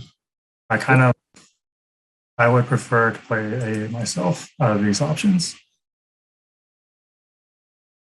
I guess I'm a little bit worried about white treating that stone super lightly and just Yeah. playing k4 anyway or something. Right, so something like this, and then, well, this is not super interesting for white, right?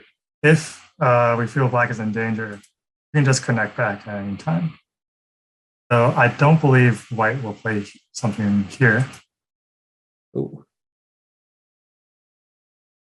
So this is more, it's tighter than, It seems more precise, yeah. Do we have to block? right. So if we play on top, it seems like we're giving away too much. Right.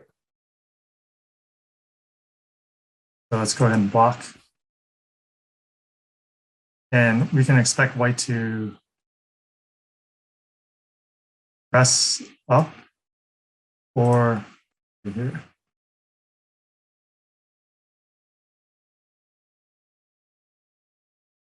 Okay. Now we're seeing some of the magic. I don't like this anymore So somehow. is that if white were to play L3 later on, then there's the danger that black can cover up on top, right? But Right. say if white plays this first and black becomes very thick, then this move will not work anymore. So this is very clever. Before black becomes too thick, white makes this exchange first, and then looks for trouble on the other side. And this gives us an interesting decision. The most natural looking move is Hane. And here, if black were just to connect,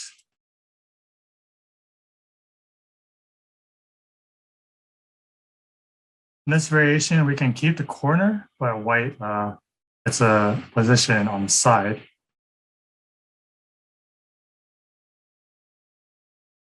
But since we have a stone here already, we can extend on the third line, on the second line. So this push and cut doesn't work. And white would have to play here. And in response, we can, so we don't want to connect because this is a comfortable sente and white just lives cleanly. So we can think about playing here instead. And now when white plays here, there's potential that we can, white isn't alive unconditionally.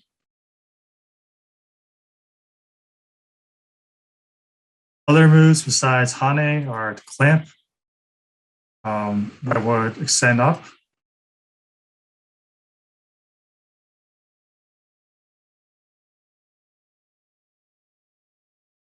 Do we have the option of blocking at R3 instead of the other moves, say Q5, R4, R3? If we play here, then white will simply push or Hane once and then push again. And this connection is sente.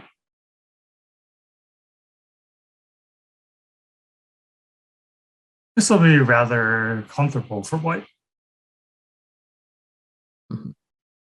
I guess the thickness isn't so valuable anymore because white has so much thickness on the other side of the board anyway that we won't be able to make a moyo. Exactly.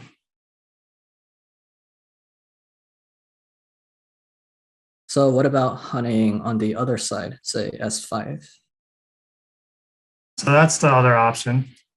We play here, white will turn.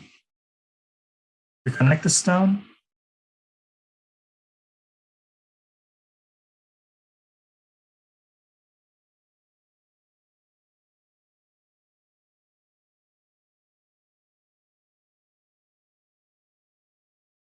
So white will be able to live, thanks to this move being sente. This threatens to throw in.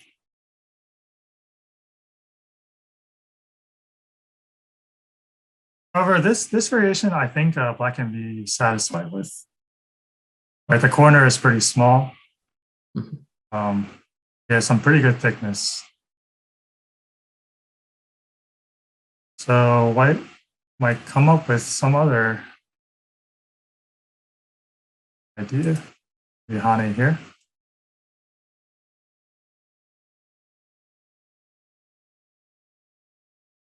How's this? This doesn't feel like white is accomplishing too much.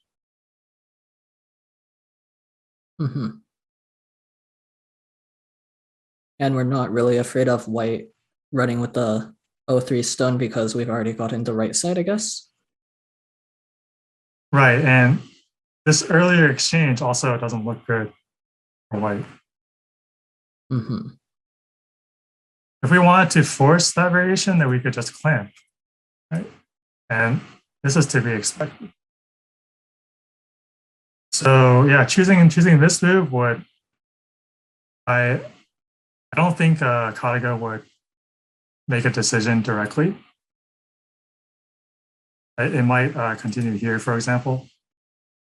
Just leaving this as future Aji. Right? White can cut. There's the potential of something in the corner. But depending on the situation, I can play outside first. So I think the best options are between A and B. I might prefer B, if only because I'm curious to know what white's plan is.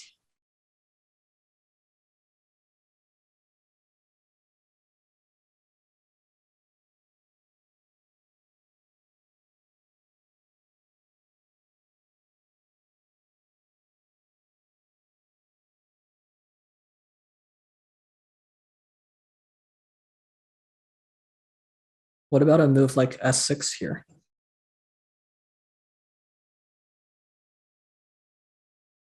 S6. This doesn't put enough pressure on white.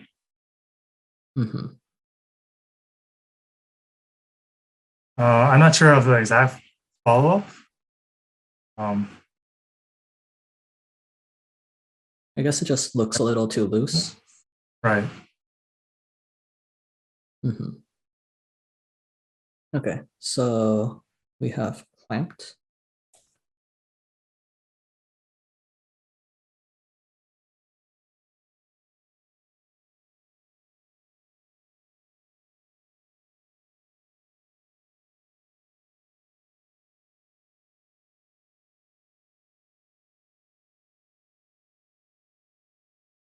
Okay, so as expected, white left that as a forcing move.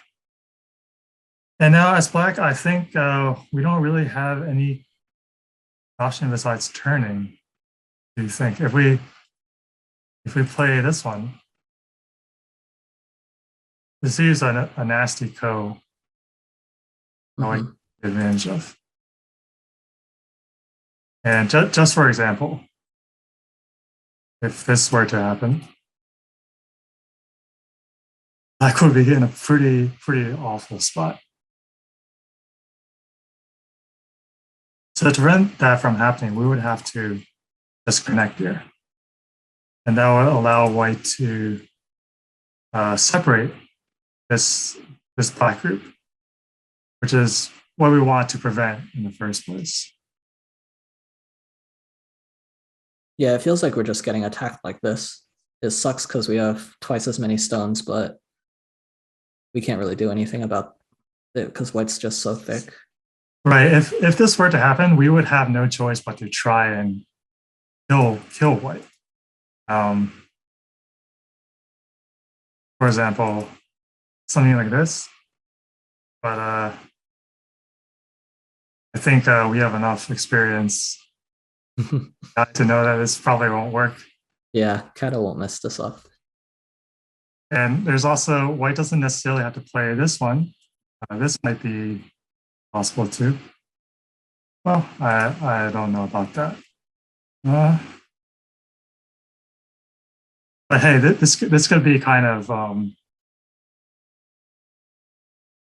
our final fight, if you will. If we, I mean, even if white just pushes and cuts, I feel like we're the weaker one. if this, wow, yeah, you're correct.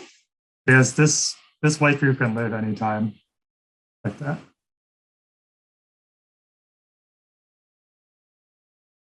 So let's turn. Mhm. And Atari. Right. Move. Okay. Now it comes back. So besides S5, what else can we do? We could press on top. It seems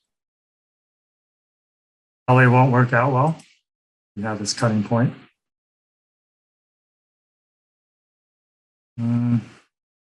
So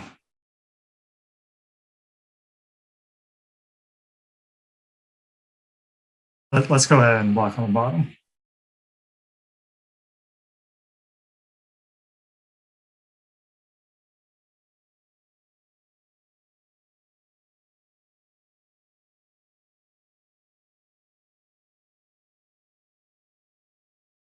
I want to play here next.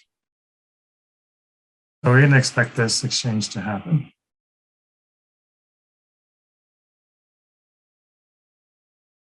Is there any reason why you prefer P2 to N3 first in this case? No, and N3 is better.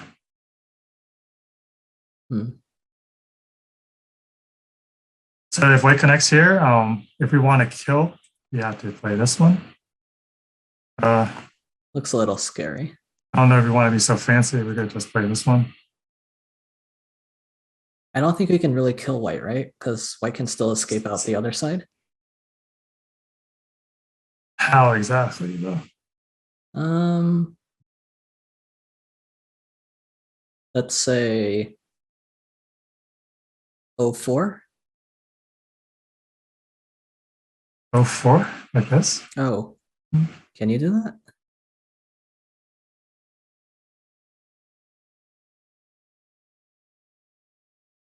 Okay, maybe not this. I guess P5.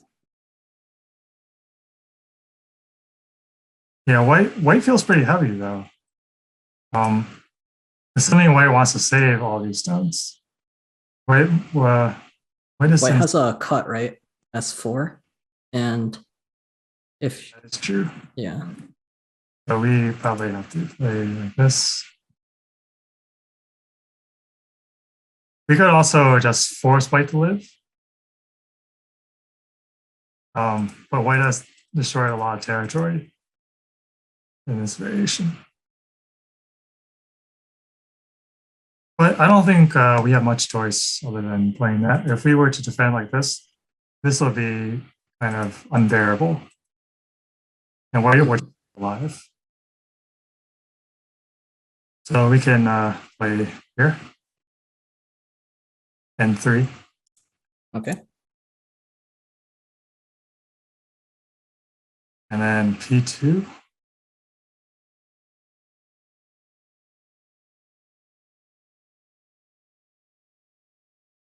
It might want to play J3 first.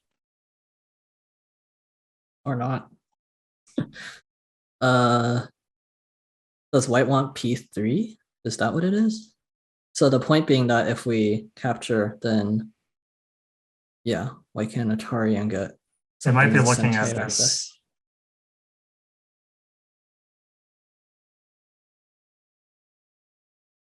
Yeah, this is the plan.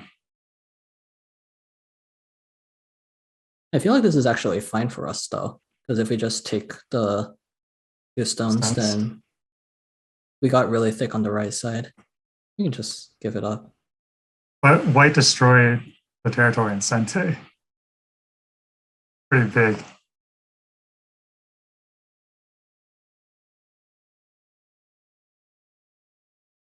True. So in this area where we're seeing the full extent of KataGo's skills.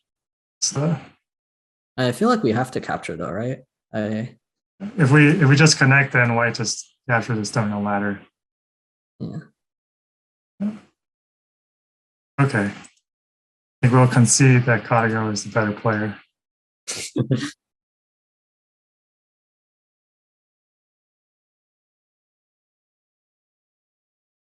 So we're playing S7, I guess. Yes.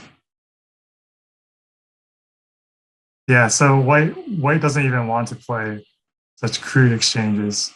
It wants to destroy the bottom tip side in the most efficient way possible. But we have to P2 now. Mm-hmm.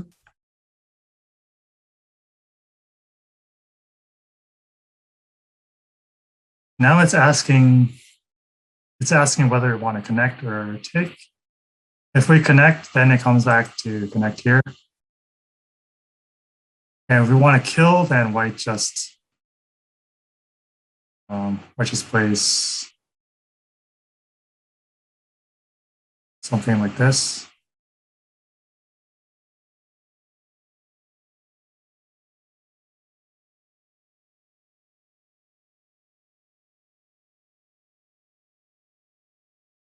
It's not obvious how white is going to play this sequence.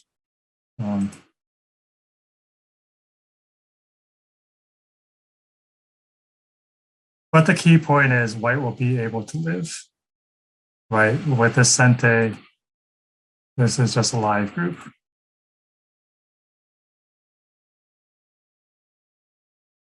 I mean, in response to a move like this, we probably have to take it or defend this cutting point. So this would be, this is not where we want to happen.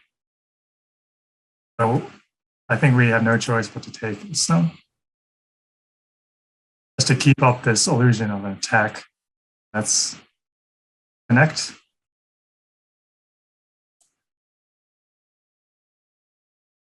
And block, I suppose. Yeah, for a moment, I'm wanting to do this. Because what is the intention of this move? Like, if it plays this, then did white gain anything from this exchange? Like, there's more aji, right? Here. Mm-hmm. So my thinking is white might actually just go back and play this one. And then now it's asking us if we want to kill here. But that opens up all of the aji.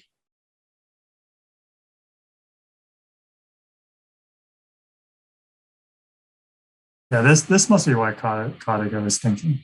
This is the one move that makes everything that makes black collapse. Well, this is Sente, and then these two stones will be captured.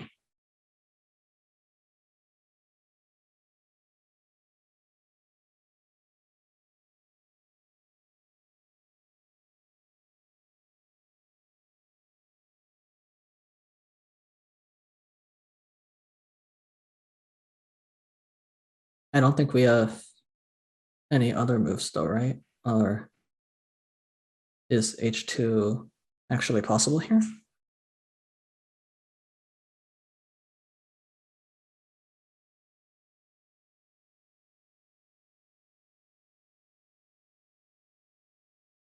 Yeah, I'm not sure. Like, white might consider not connecting.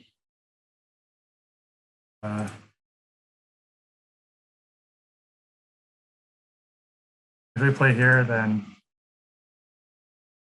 we would have to cut this stone off. And that gives white a pretty comfortable position.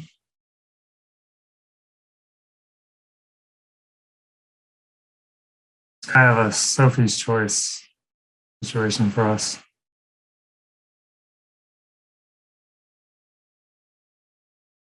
I think it's actually all right if we force white to connect to the left side. It certainly seems better than letting white get O2 and not killing any.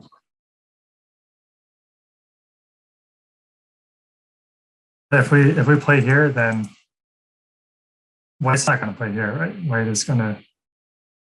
I feel like knowing Kata probably thinks it can live here. Like a human would not do this, but bots are resourceful. Yeah, I don't think white is going to connect.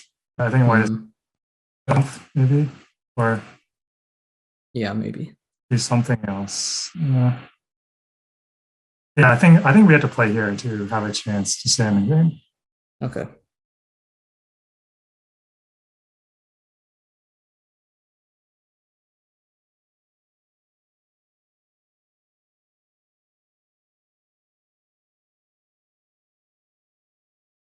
White might Hane, I think, or this.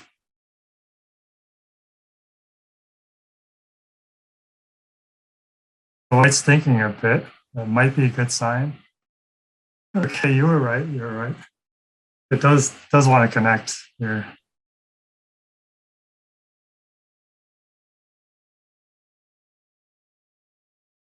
That is really aggressive.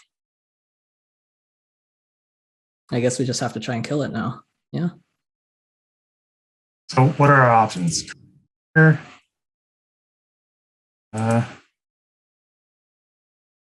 on the outside. Same idea.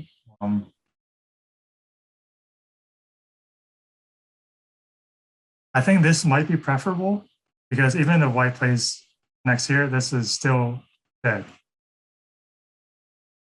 So it makes more sense to have a stone on the outside. If we want to defend in this area, we could play here. This one. Mm-hmm. And now we might see some magic. Because this doesn't seem like something what white wants to do. This move doesn't really work anymore. Does it? What if white cuts?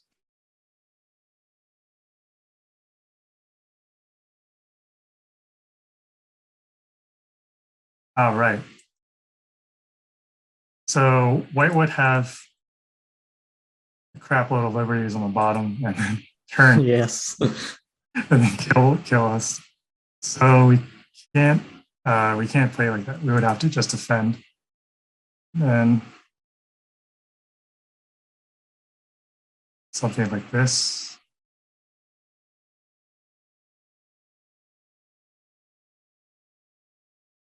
Yeah, I think white's out. Yeah, pretty much. Since this is Sente, and then this cutting point. So where does that leave us?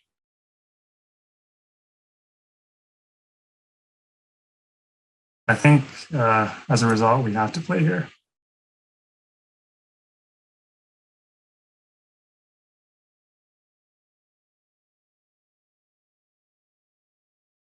So what if white plays P4?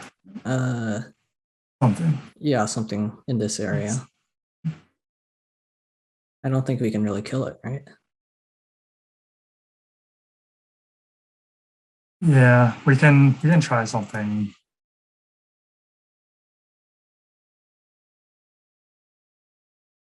Hmm.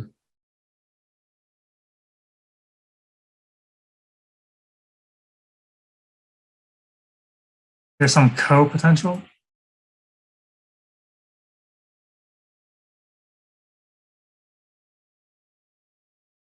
But this is not a co that black can fight. So we could extend this one.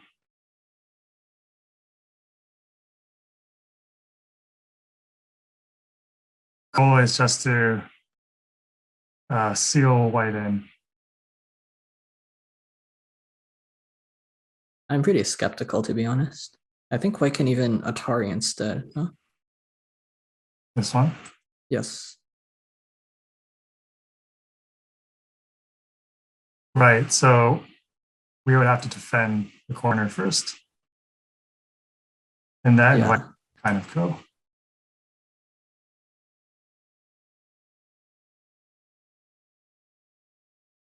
But all that being said, I think we still have to play here because just playing here, it gives white a clear path outside. Right. So let's do this.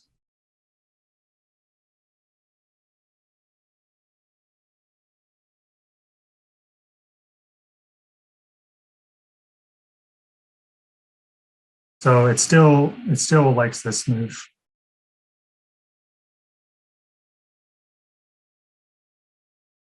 If we play here, then well, I want to prevent this from being sent in. You can do the tiger's mouth instead, right? So I will want to play here. Yeah. And then white can just come out now. So exchange is beneficial for white. That's what white is hoping for. This move doesn't work as well anymore. Just coming out like this. Black's liberties are tight all around. There's this cut waiting here. So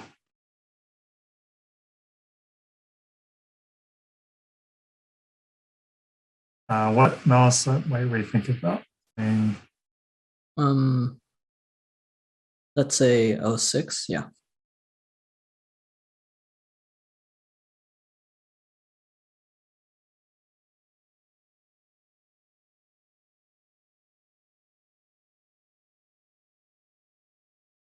Probably our best shot.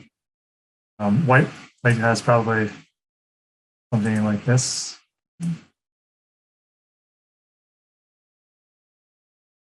Well, this wouldn't work.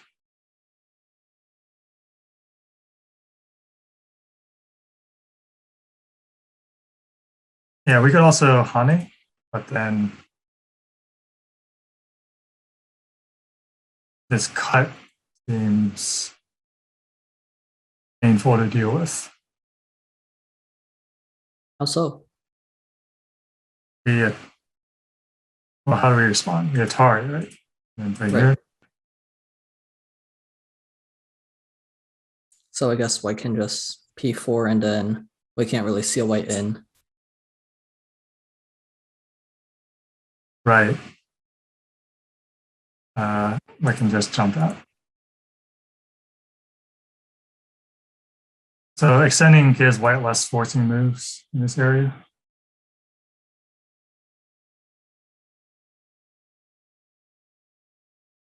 And it's getting a bit late, so let's just play this move. Okay.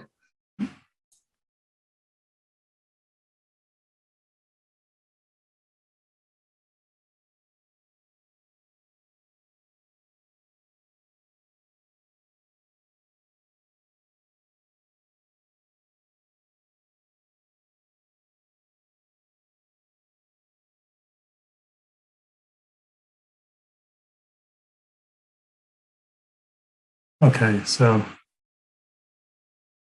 we're either going to turn or make this loose jump. So the key here is whether this cut works or not. At the moment, it doesn't because we can just cut Incente and then Atari here. But if white comes out, then we can net. And then if white were to try and come out here, it's the same idea. Or we can extend. Once again, we cut and capture the white 2 stones.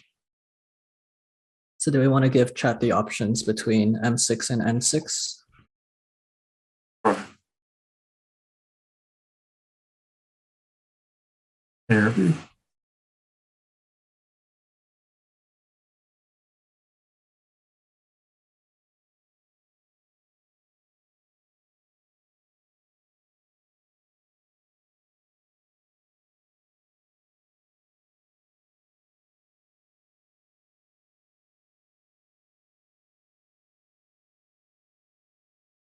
Yes, we do have a lot of power triangles.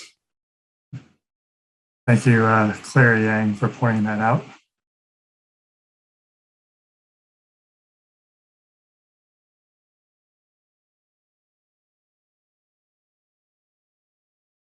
Okay, so we turn.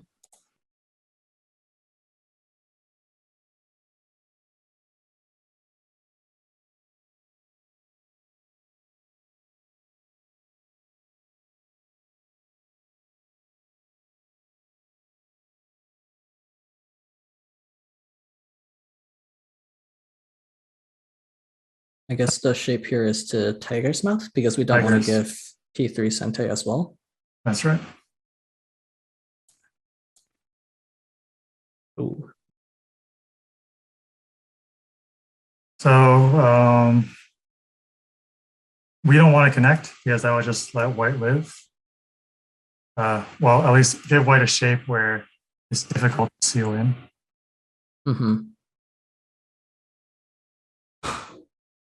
Difficult, but I don't know if this is possible. It seems a little extreme. Say this were to happen, then we couldn't cut them. Cut white. If like cuts here, then some strange oddity. And now it really feels like we're in deep trouble. Right. So if we wedge here, is white's plan to just sacrifice? Because I don't really see anything else for white. Yeah, I think white is just going to guard and take the stone. White didn't lose that much here. White threw a bunch of stones in and died, but this is a pretty big gain as well. So,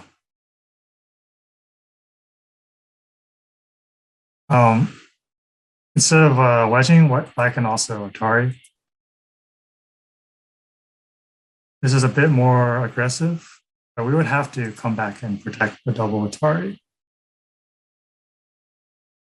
And this kind of thing might happen. And what's important here is that white doesn't have to connect. It can maybe find a co-threat, for example. This would force us to defend here.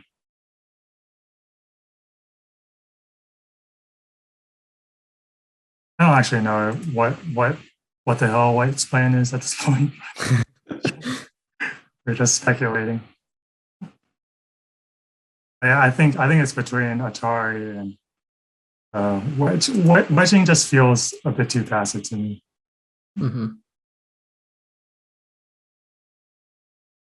So let's go for the Atari.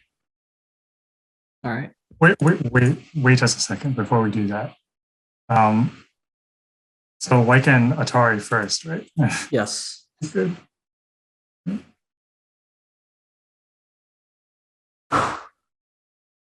I was actually thinking, like, if white Atari is S4, what if we just take the outer Panuki instead? Oh, like this. Yeah, and then we fight this ko. I guess we don't really have co-threats. Or can we extend? Yeah, we can extend. Oh yeah, I guess. It would be a dead shape for black. Yep. So we can't really do it. It's just co-locally, right? Yeah, it would just be a co.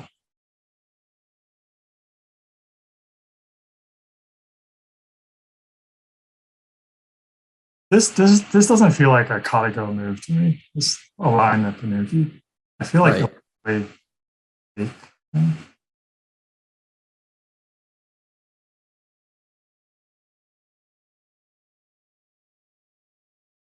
Unless we're missing something here, and this is just good enough. No, I feel like this is fine for black. So That's Atari. all right.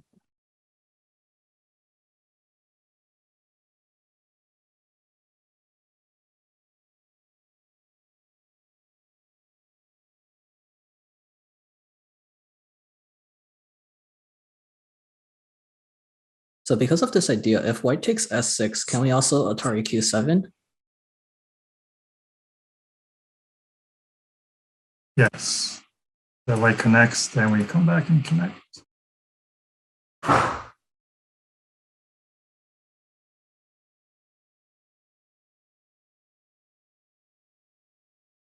So now capturing and wedging here become mi. Mm-hmm.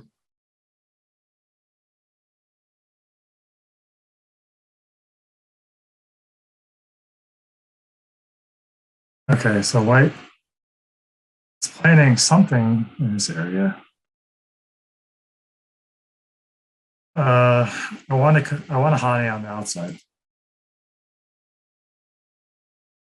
The other option would just be to right here. Should we give it to the chat to vote? Sure.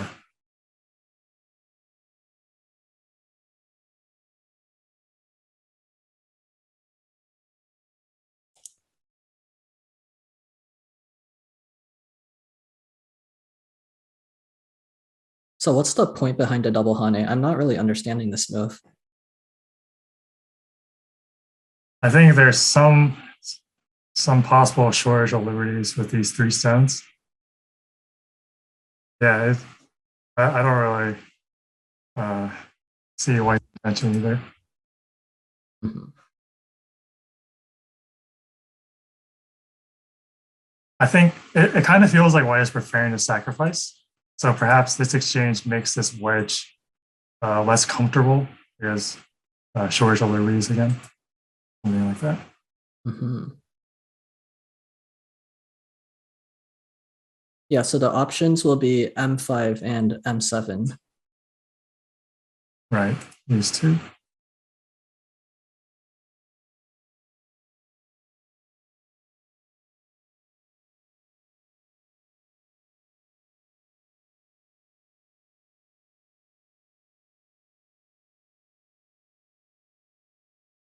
And should we just take a quick 3-5 minute break right now? Sounds good to me.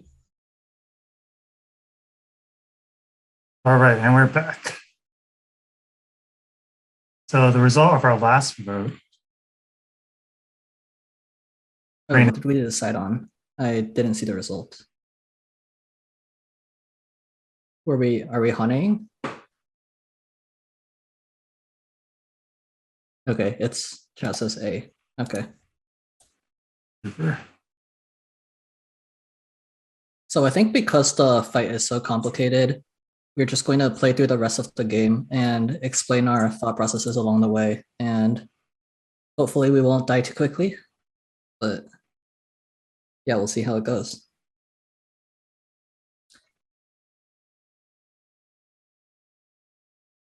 Starting to feel a little uneasy. So besides K5, is there any other option? I don't really see one.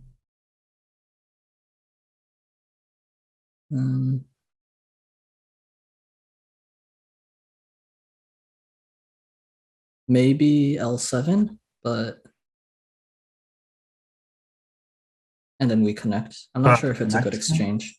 Yeah, I don't think so. Let's just connect. Okay. This way, we're still keeping white disconnected with this cutting points and this wedge.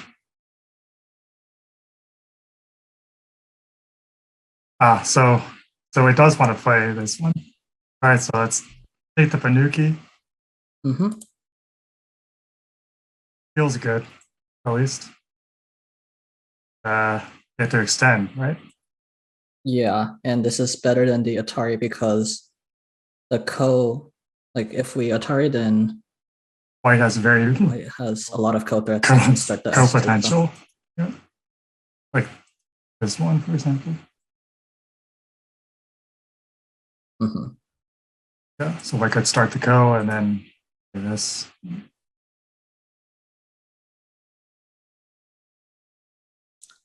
I don't like how it's playing instantly. Oh, I like it.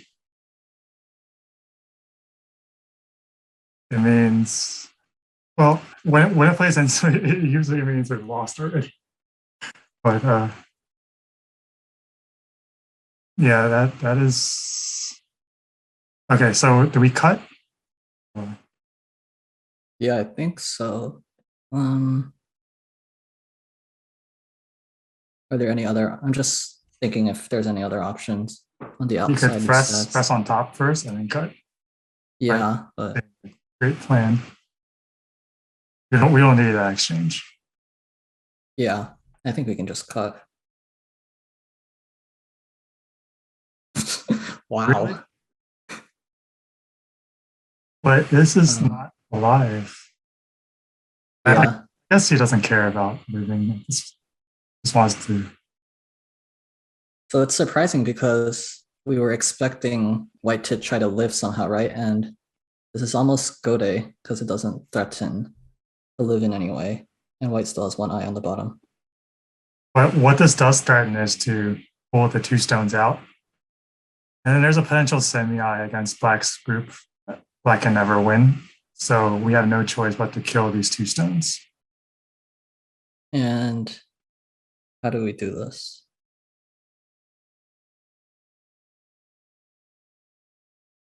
This looks, it's almost working, except White has a nice cut here.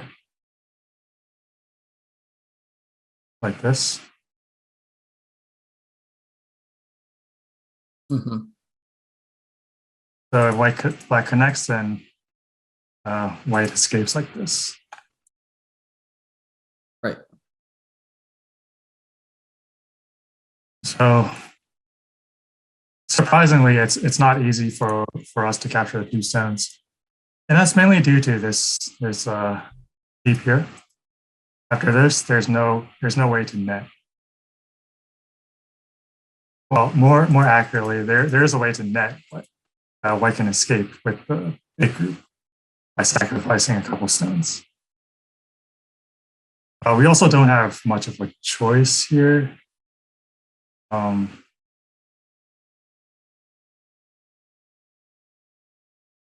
we though? We could net like this. Is there a potential we don't connect? Because this pay comes out. Is this better than the other one? I think. And if we're trying to kill it, we can go here. Mm-hmm.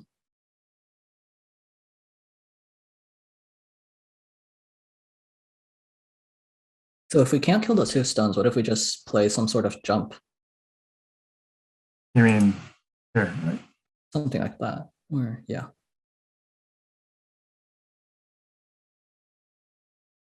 I think this is a losing strategy. White has two more liberties, and this group is just not alive. Right? Any time White plays here and we're forced to go, they go. Wait, no, that's not it. Yeah. Yeah. So this move is something. Right. So Hane will work there. I mean, we don't have to block though. But yeah. Yeah.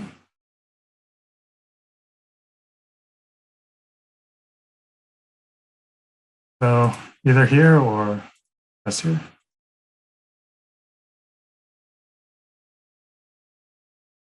I'll give you the choice. Mm,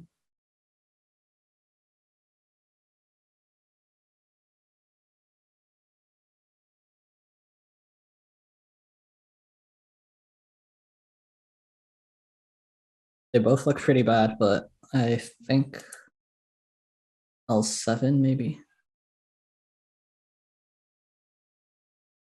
Yeah, I would also play L7. It's not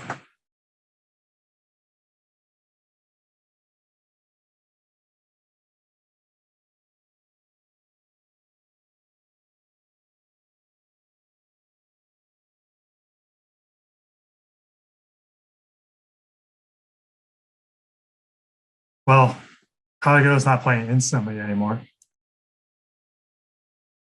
So we have to net. No choice here. I think no matter what happens, we're gonna be happy with this whole bottom flight. I feel like we did the best we could given the I situation. think we lost the fight badly though. Is there anything else we can do here? I guess not. White can't even cut immediately, right? If we net,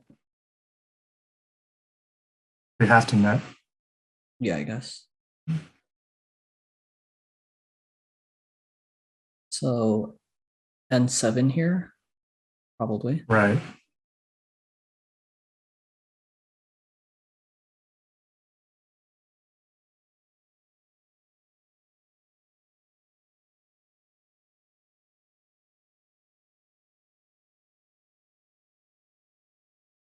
So it peeps first and then it's gonna play N7 is my guess.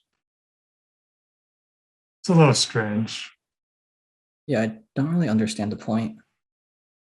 Yeah, it doesn't feel like a good exchange. But I guess we have to connect. Yes.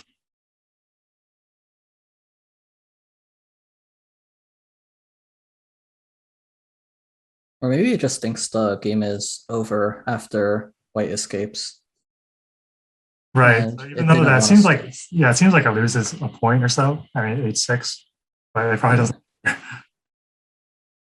So K7 is Yep.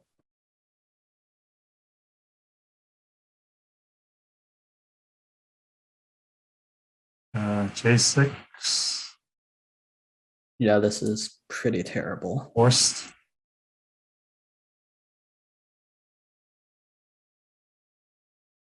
Hmm. What do we do? Then yeah, this feels like interesting option. Although this co is certainly a problem.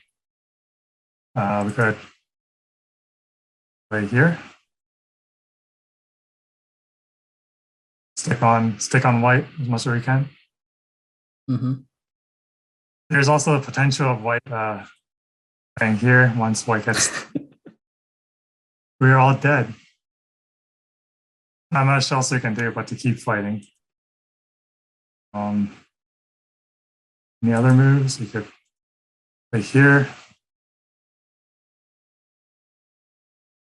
Yeah, I think P8 looks like the best of the options. Right.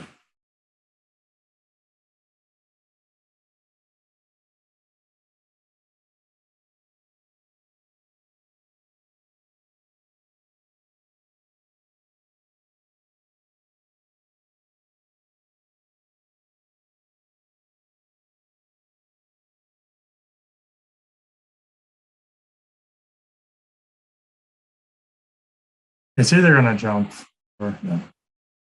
Yeah. So we can go back and live. Or we can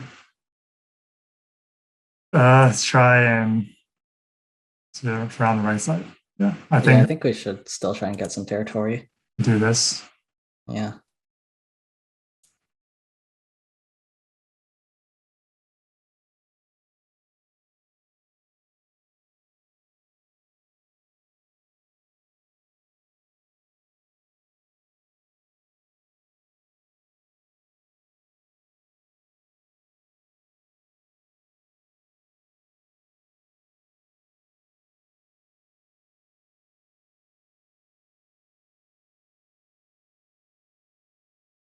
Extend, I think.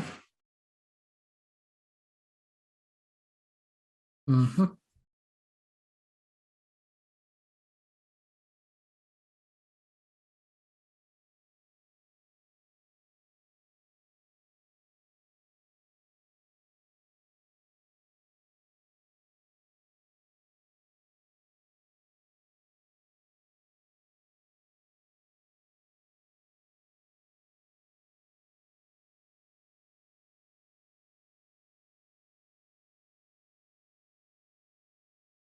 So it thinks it's alive.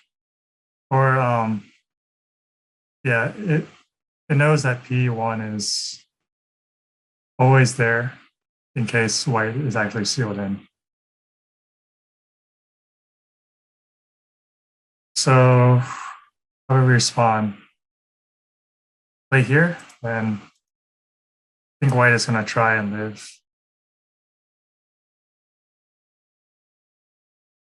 Oh, are we trying to kill it? Like, I mean, yeah, I guess we don't have enough territory if we just let it live. yeah, that's my feeling. I mean, I haven't counted, but if we honey on the inside, This shouldn't be killable. right? I can just play P14 or something, and it's just too light. Yeah, but I think we want to honey on the inside anyway, because this corner, the corner is still big. Better to let white make a base on the side where it's not 100% clear if white will actually live versus allowing white to the corner and having white live. But that's just my opinion. Can we seal white's other group in first? So I mean with a move like M10. Yes. Or is that not actually Sente? It'd be funny if white just Tanuki'd. No, that would be pretty awesome. What? Yeah, I think it's looking at this possible co. Yeah. I don't think we want to play it right now, I guess. So we want to defend the corner, respond to this. Yep.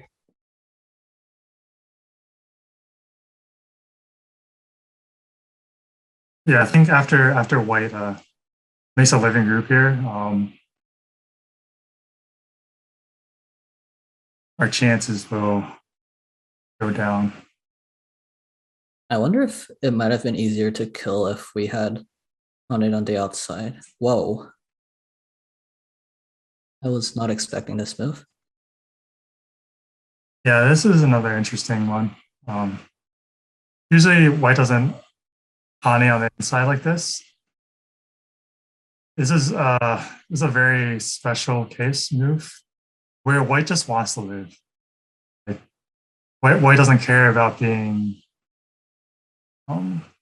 about having destroying too much of black. As long as white can make a living group, a living shape somehow, that's Mhm. all that white really wants. So we have to Atari here. If we connect, that's just too easy on white. Right.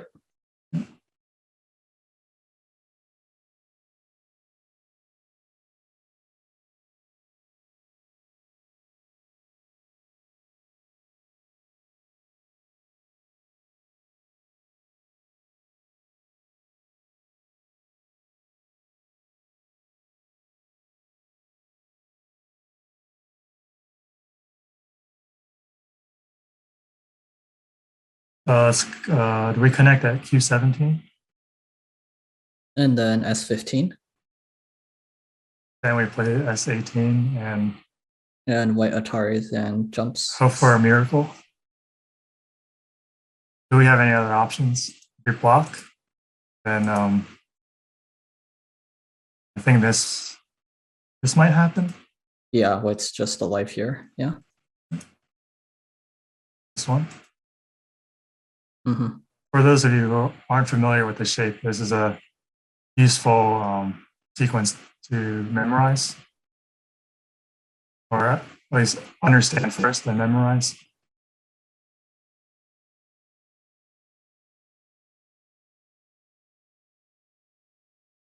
So I think we I'm wondering if we can actually Tanuki and seal white in right now. doesn't the same weakness still apply there? Yeah, but I just don't think we are killing white if we play straightforward. Right, but if we attack like this, if we have a stone around this area, then it's more realistic.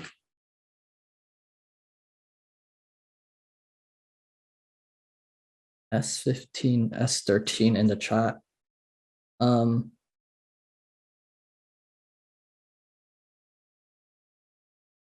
think white can even just live in the corner, right? Like this. Yeah. That doesn't seem possible. I mean, we have to connect this stone, right? And then Yeah. this is just waiting there. Yeah, so we have to connect first. No question. Okay.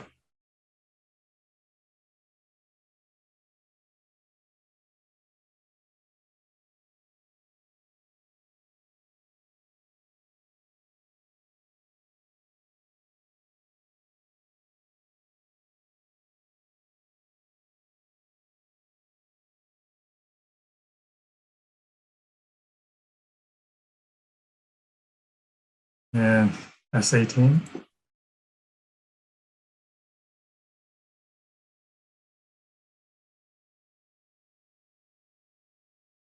So when we seal white in, I think we have 08 first as a Tsuji, just to stop white from getting to push an Atari. So, but after playing 08, then how do we seal? Same jump. Out? Anyways, You have to connect here. connecting, right? Yeah.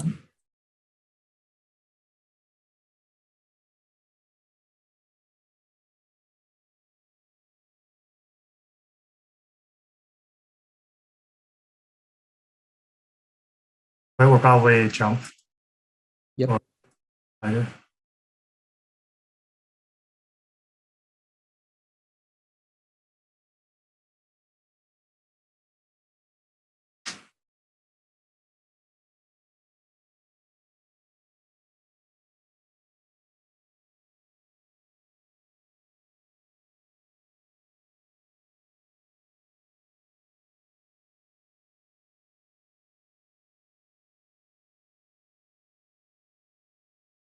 How about attaching? What does this accomplish? It's preventing white from Uh-huh. its work. Wait. What do we I'm do not sure after? how exactly. I don't understand. Yeah. Yeah.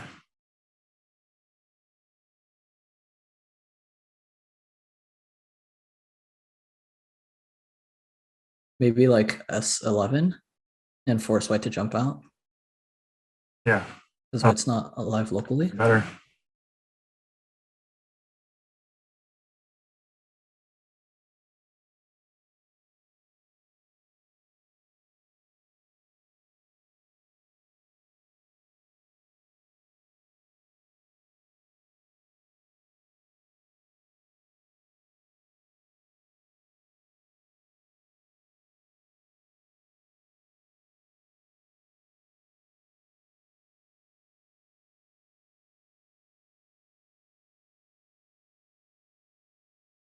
And S10.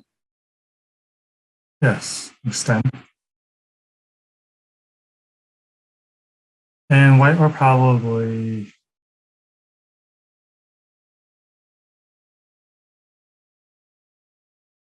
this one. Mm-hmm.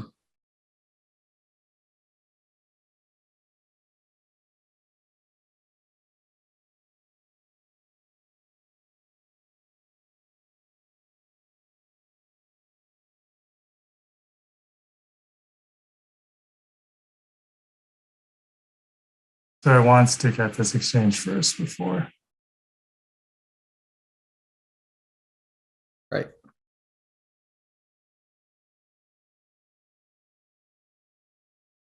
Do we block? Yeah, I don't think we have a choice here.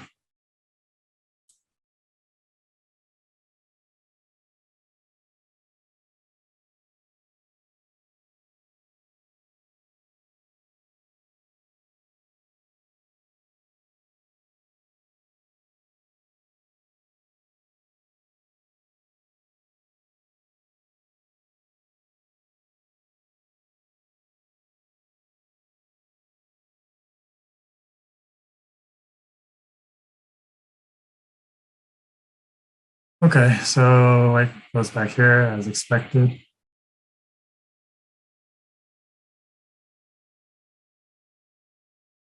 So if we want to kill white, we have to play S13, right? If we play I a kind move of like want to. I kind of want to just connect here. Basically, we leave the net and then S13 as an EI. Mhm. If we jump in here, then I guess white will probably save this. Like, there's not still we have to come back here at some point. Well, I mean, We don't have to, right? I think it's kind of slow because our right sure. side is already alive. Yeah, we cannot play that. So,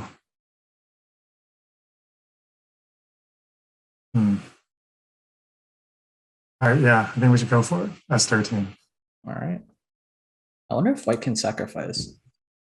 Yeah, I also think it's possible. I mean, if it sacrifices, it knows it's winning. So it'll be like a declaration of victory move. Yeah, and anytime white can jump here, and then this threatens to save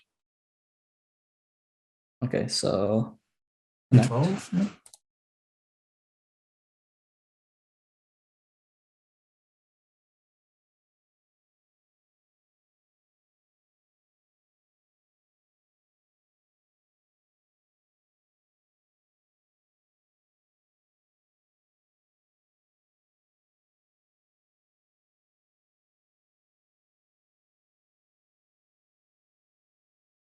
So white has no plans to sacrifice. I guess we connect. Yep, we connect.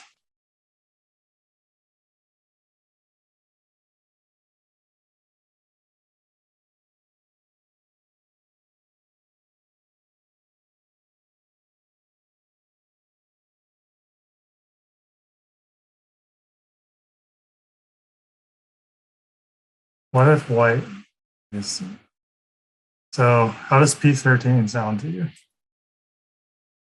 It looks like the only move if Right. we want to try to kill. Anything else, and white can just play P13 himself and Yes. has a lot of eye shape.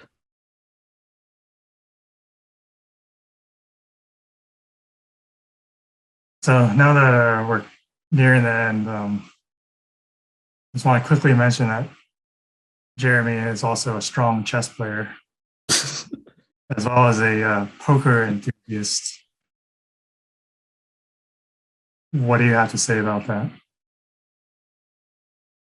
I think the age for playing poker in the United States is 21, so I have no idea what you're talking about. Anyways, So we extend, or if we hane, then there's some potential for eyes, right? is there? What if we just Tiger's Mouth? Oh, never mind. Yeah, white just lives. Yeah, so we would have to connect, and then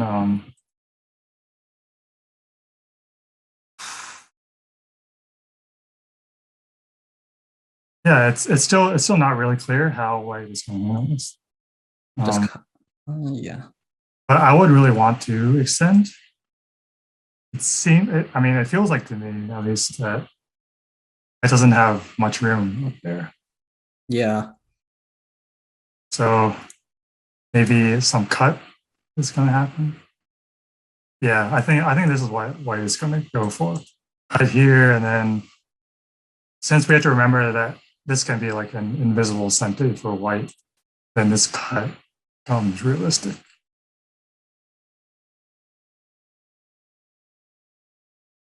But we can Atari from this side. Yeah, this doesn't look promising. Cool.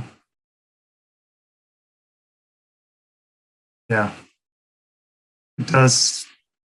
We are getting the feeling that no matter what we do, this won't. Yeah, I'll just take that.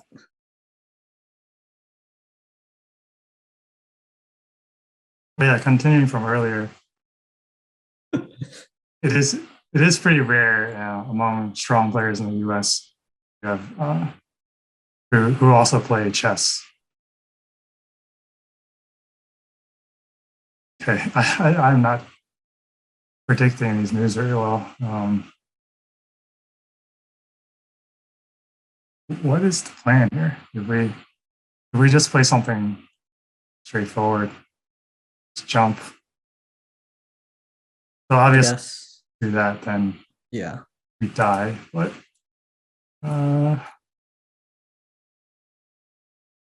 okay, yeah, that is Looks alive to me. Kama. Feels like how about attaching maybe? Like we are kind of okay, yeah, we're still dead. There's a cove, but losing situation. So Kama sounds fine to me. Yep.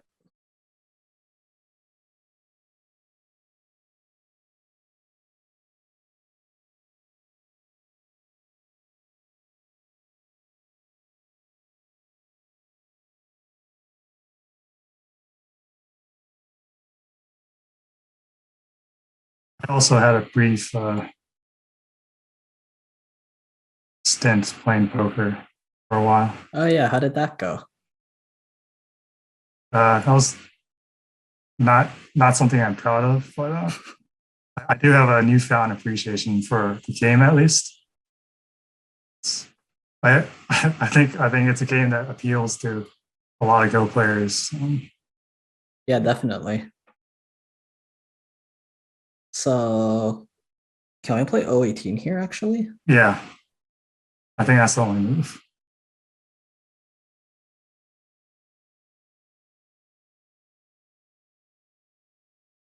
Huh. I thought this didn't work actually. I thought because 014 was Sente. Okay, so it's aiming at either P18 or coming across and uh, cutting. I think is. Yeah. But besides N17, we don't have a choice because this will just be game over. Okay, so N17 17. and only move.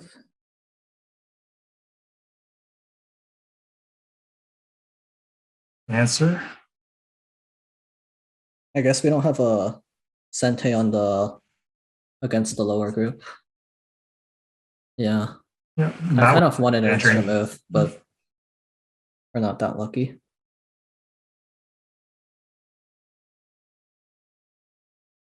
And he just cuts. All right, so this is just our final gasp. Let's pick either P11 or N10 and like KataGo put us out of our misery.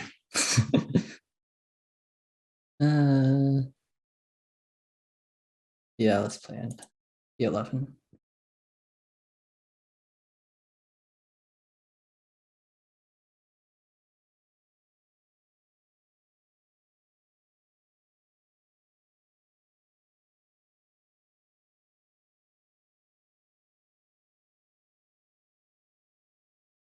Yeah, and after it plays M16 and forces us to connect. Do we want to let it demonstrate how to kill our group or? Have we had enough? Yeah, I think we have to M16. We have no choice. Wait, what is this move? Almost feels like it's toying with us. It could easily play M16. Yeah, Uh, things will be pretty dire. But let's play M16 ourselves.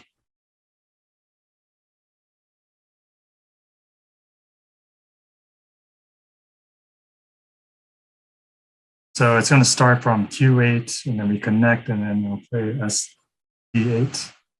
I'm This confused. I don't think this ko is super good for white, right? I don't actually understand what it's doing.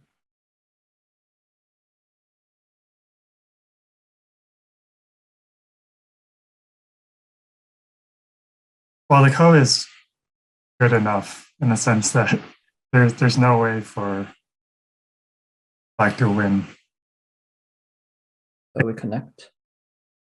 There's so many code threats that white can choose from. It's cut in the corner. It's weird on the outside. Yeah, true.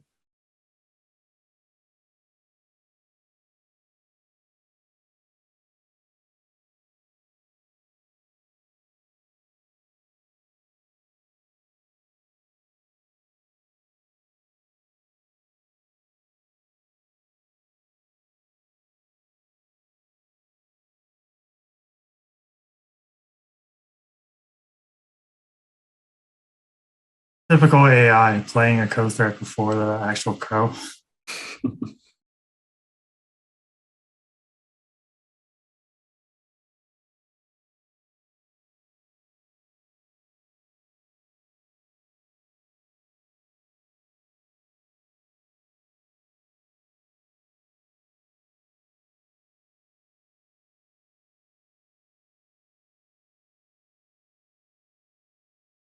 Take. Yes.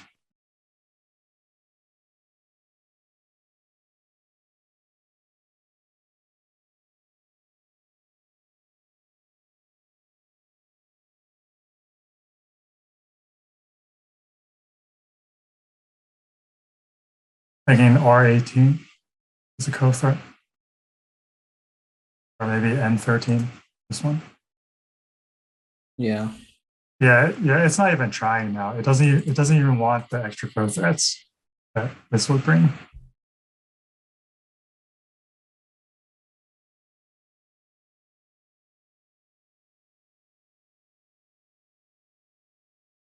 I think it might be time to resign.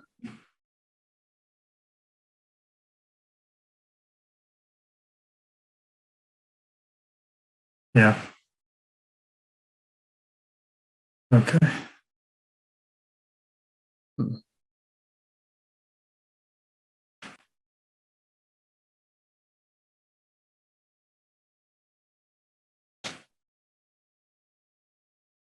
Yeah, I don't think S3 is a ko threat because white can just ignore it and take the other ko. So, yep. Do you want to resign here? Yes. All right. So,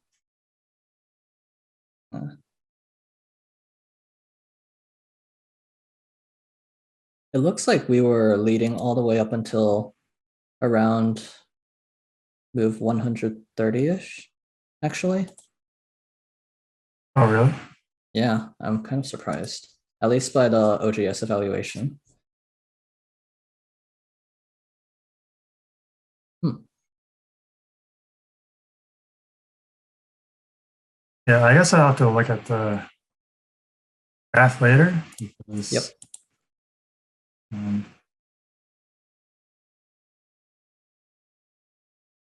but So, anyways, just to summarize this game, um, in the beginning, I had my doubts about this move because even though it's a very standard Joseki for an even game, against AI, these variations are always a bit risky.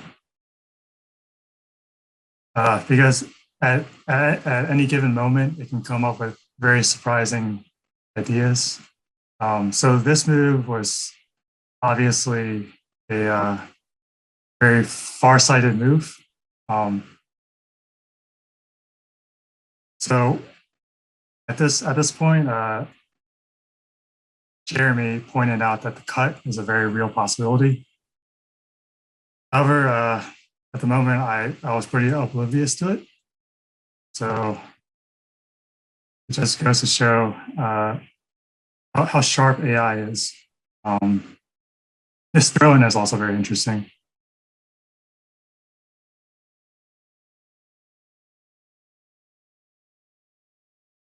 So here, during one of our breaks, Jeremy and I kind of agreed that it might have been better to stand here.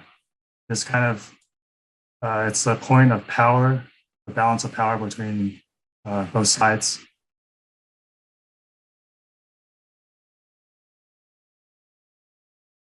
So I wasn't thrilled with this result. I would have preferred to extend down, and no matter how white continues, then we just play along and continue the game. So playing here,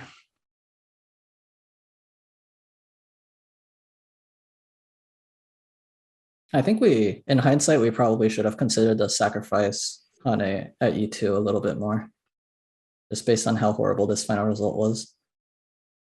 right? And this invasion was for me by far the highlight of the game. We got to see the full extent of Kata's Sabaki skills.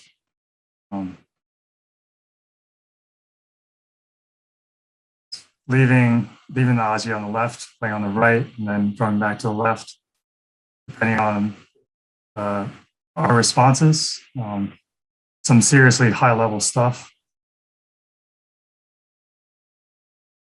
So this move was kind of a key point. It was my feeling that if we had just played on top, then letting white live would be a bit too comfortable. But seems like that might have been a misjudgment, since we were still doing okay. So this was the interesting point, where we felt that white probably wouldn't Atari this move and allow a Panuki. Yeah, I guess there's really nothing better than the Atari for white, though. Right.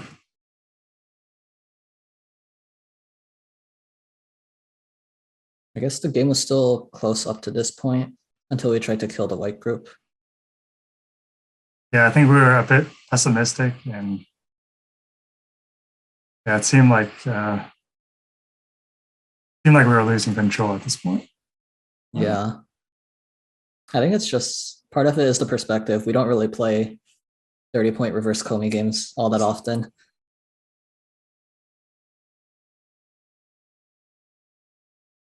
So thank you everyone for joining and watching. I hope you enjoyed.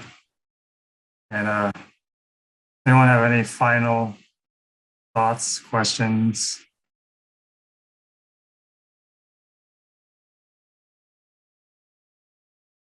Yeah, I thought the game was pretty fun. I think we fought well for the most part. We had some interesting ideas on the bottom side, but it ended up not working out as it often does against Kata. And yeah, it was a good game. Chat is wondering, Eric, when will you become America's greatest basketball superstar? Yesterday.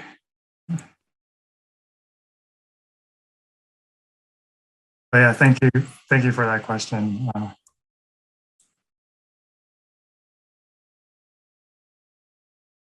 right, I think we can wrap it up here. Yeah, I'd also like to thank the organizers and Stephen as well. I know he's been having a hell of a week so far, getting very little sleep and coordinating all the events. So yeah, just thank you.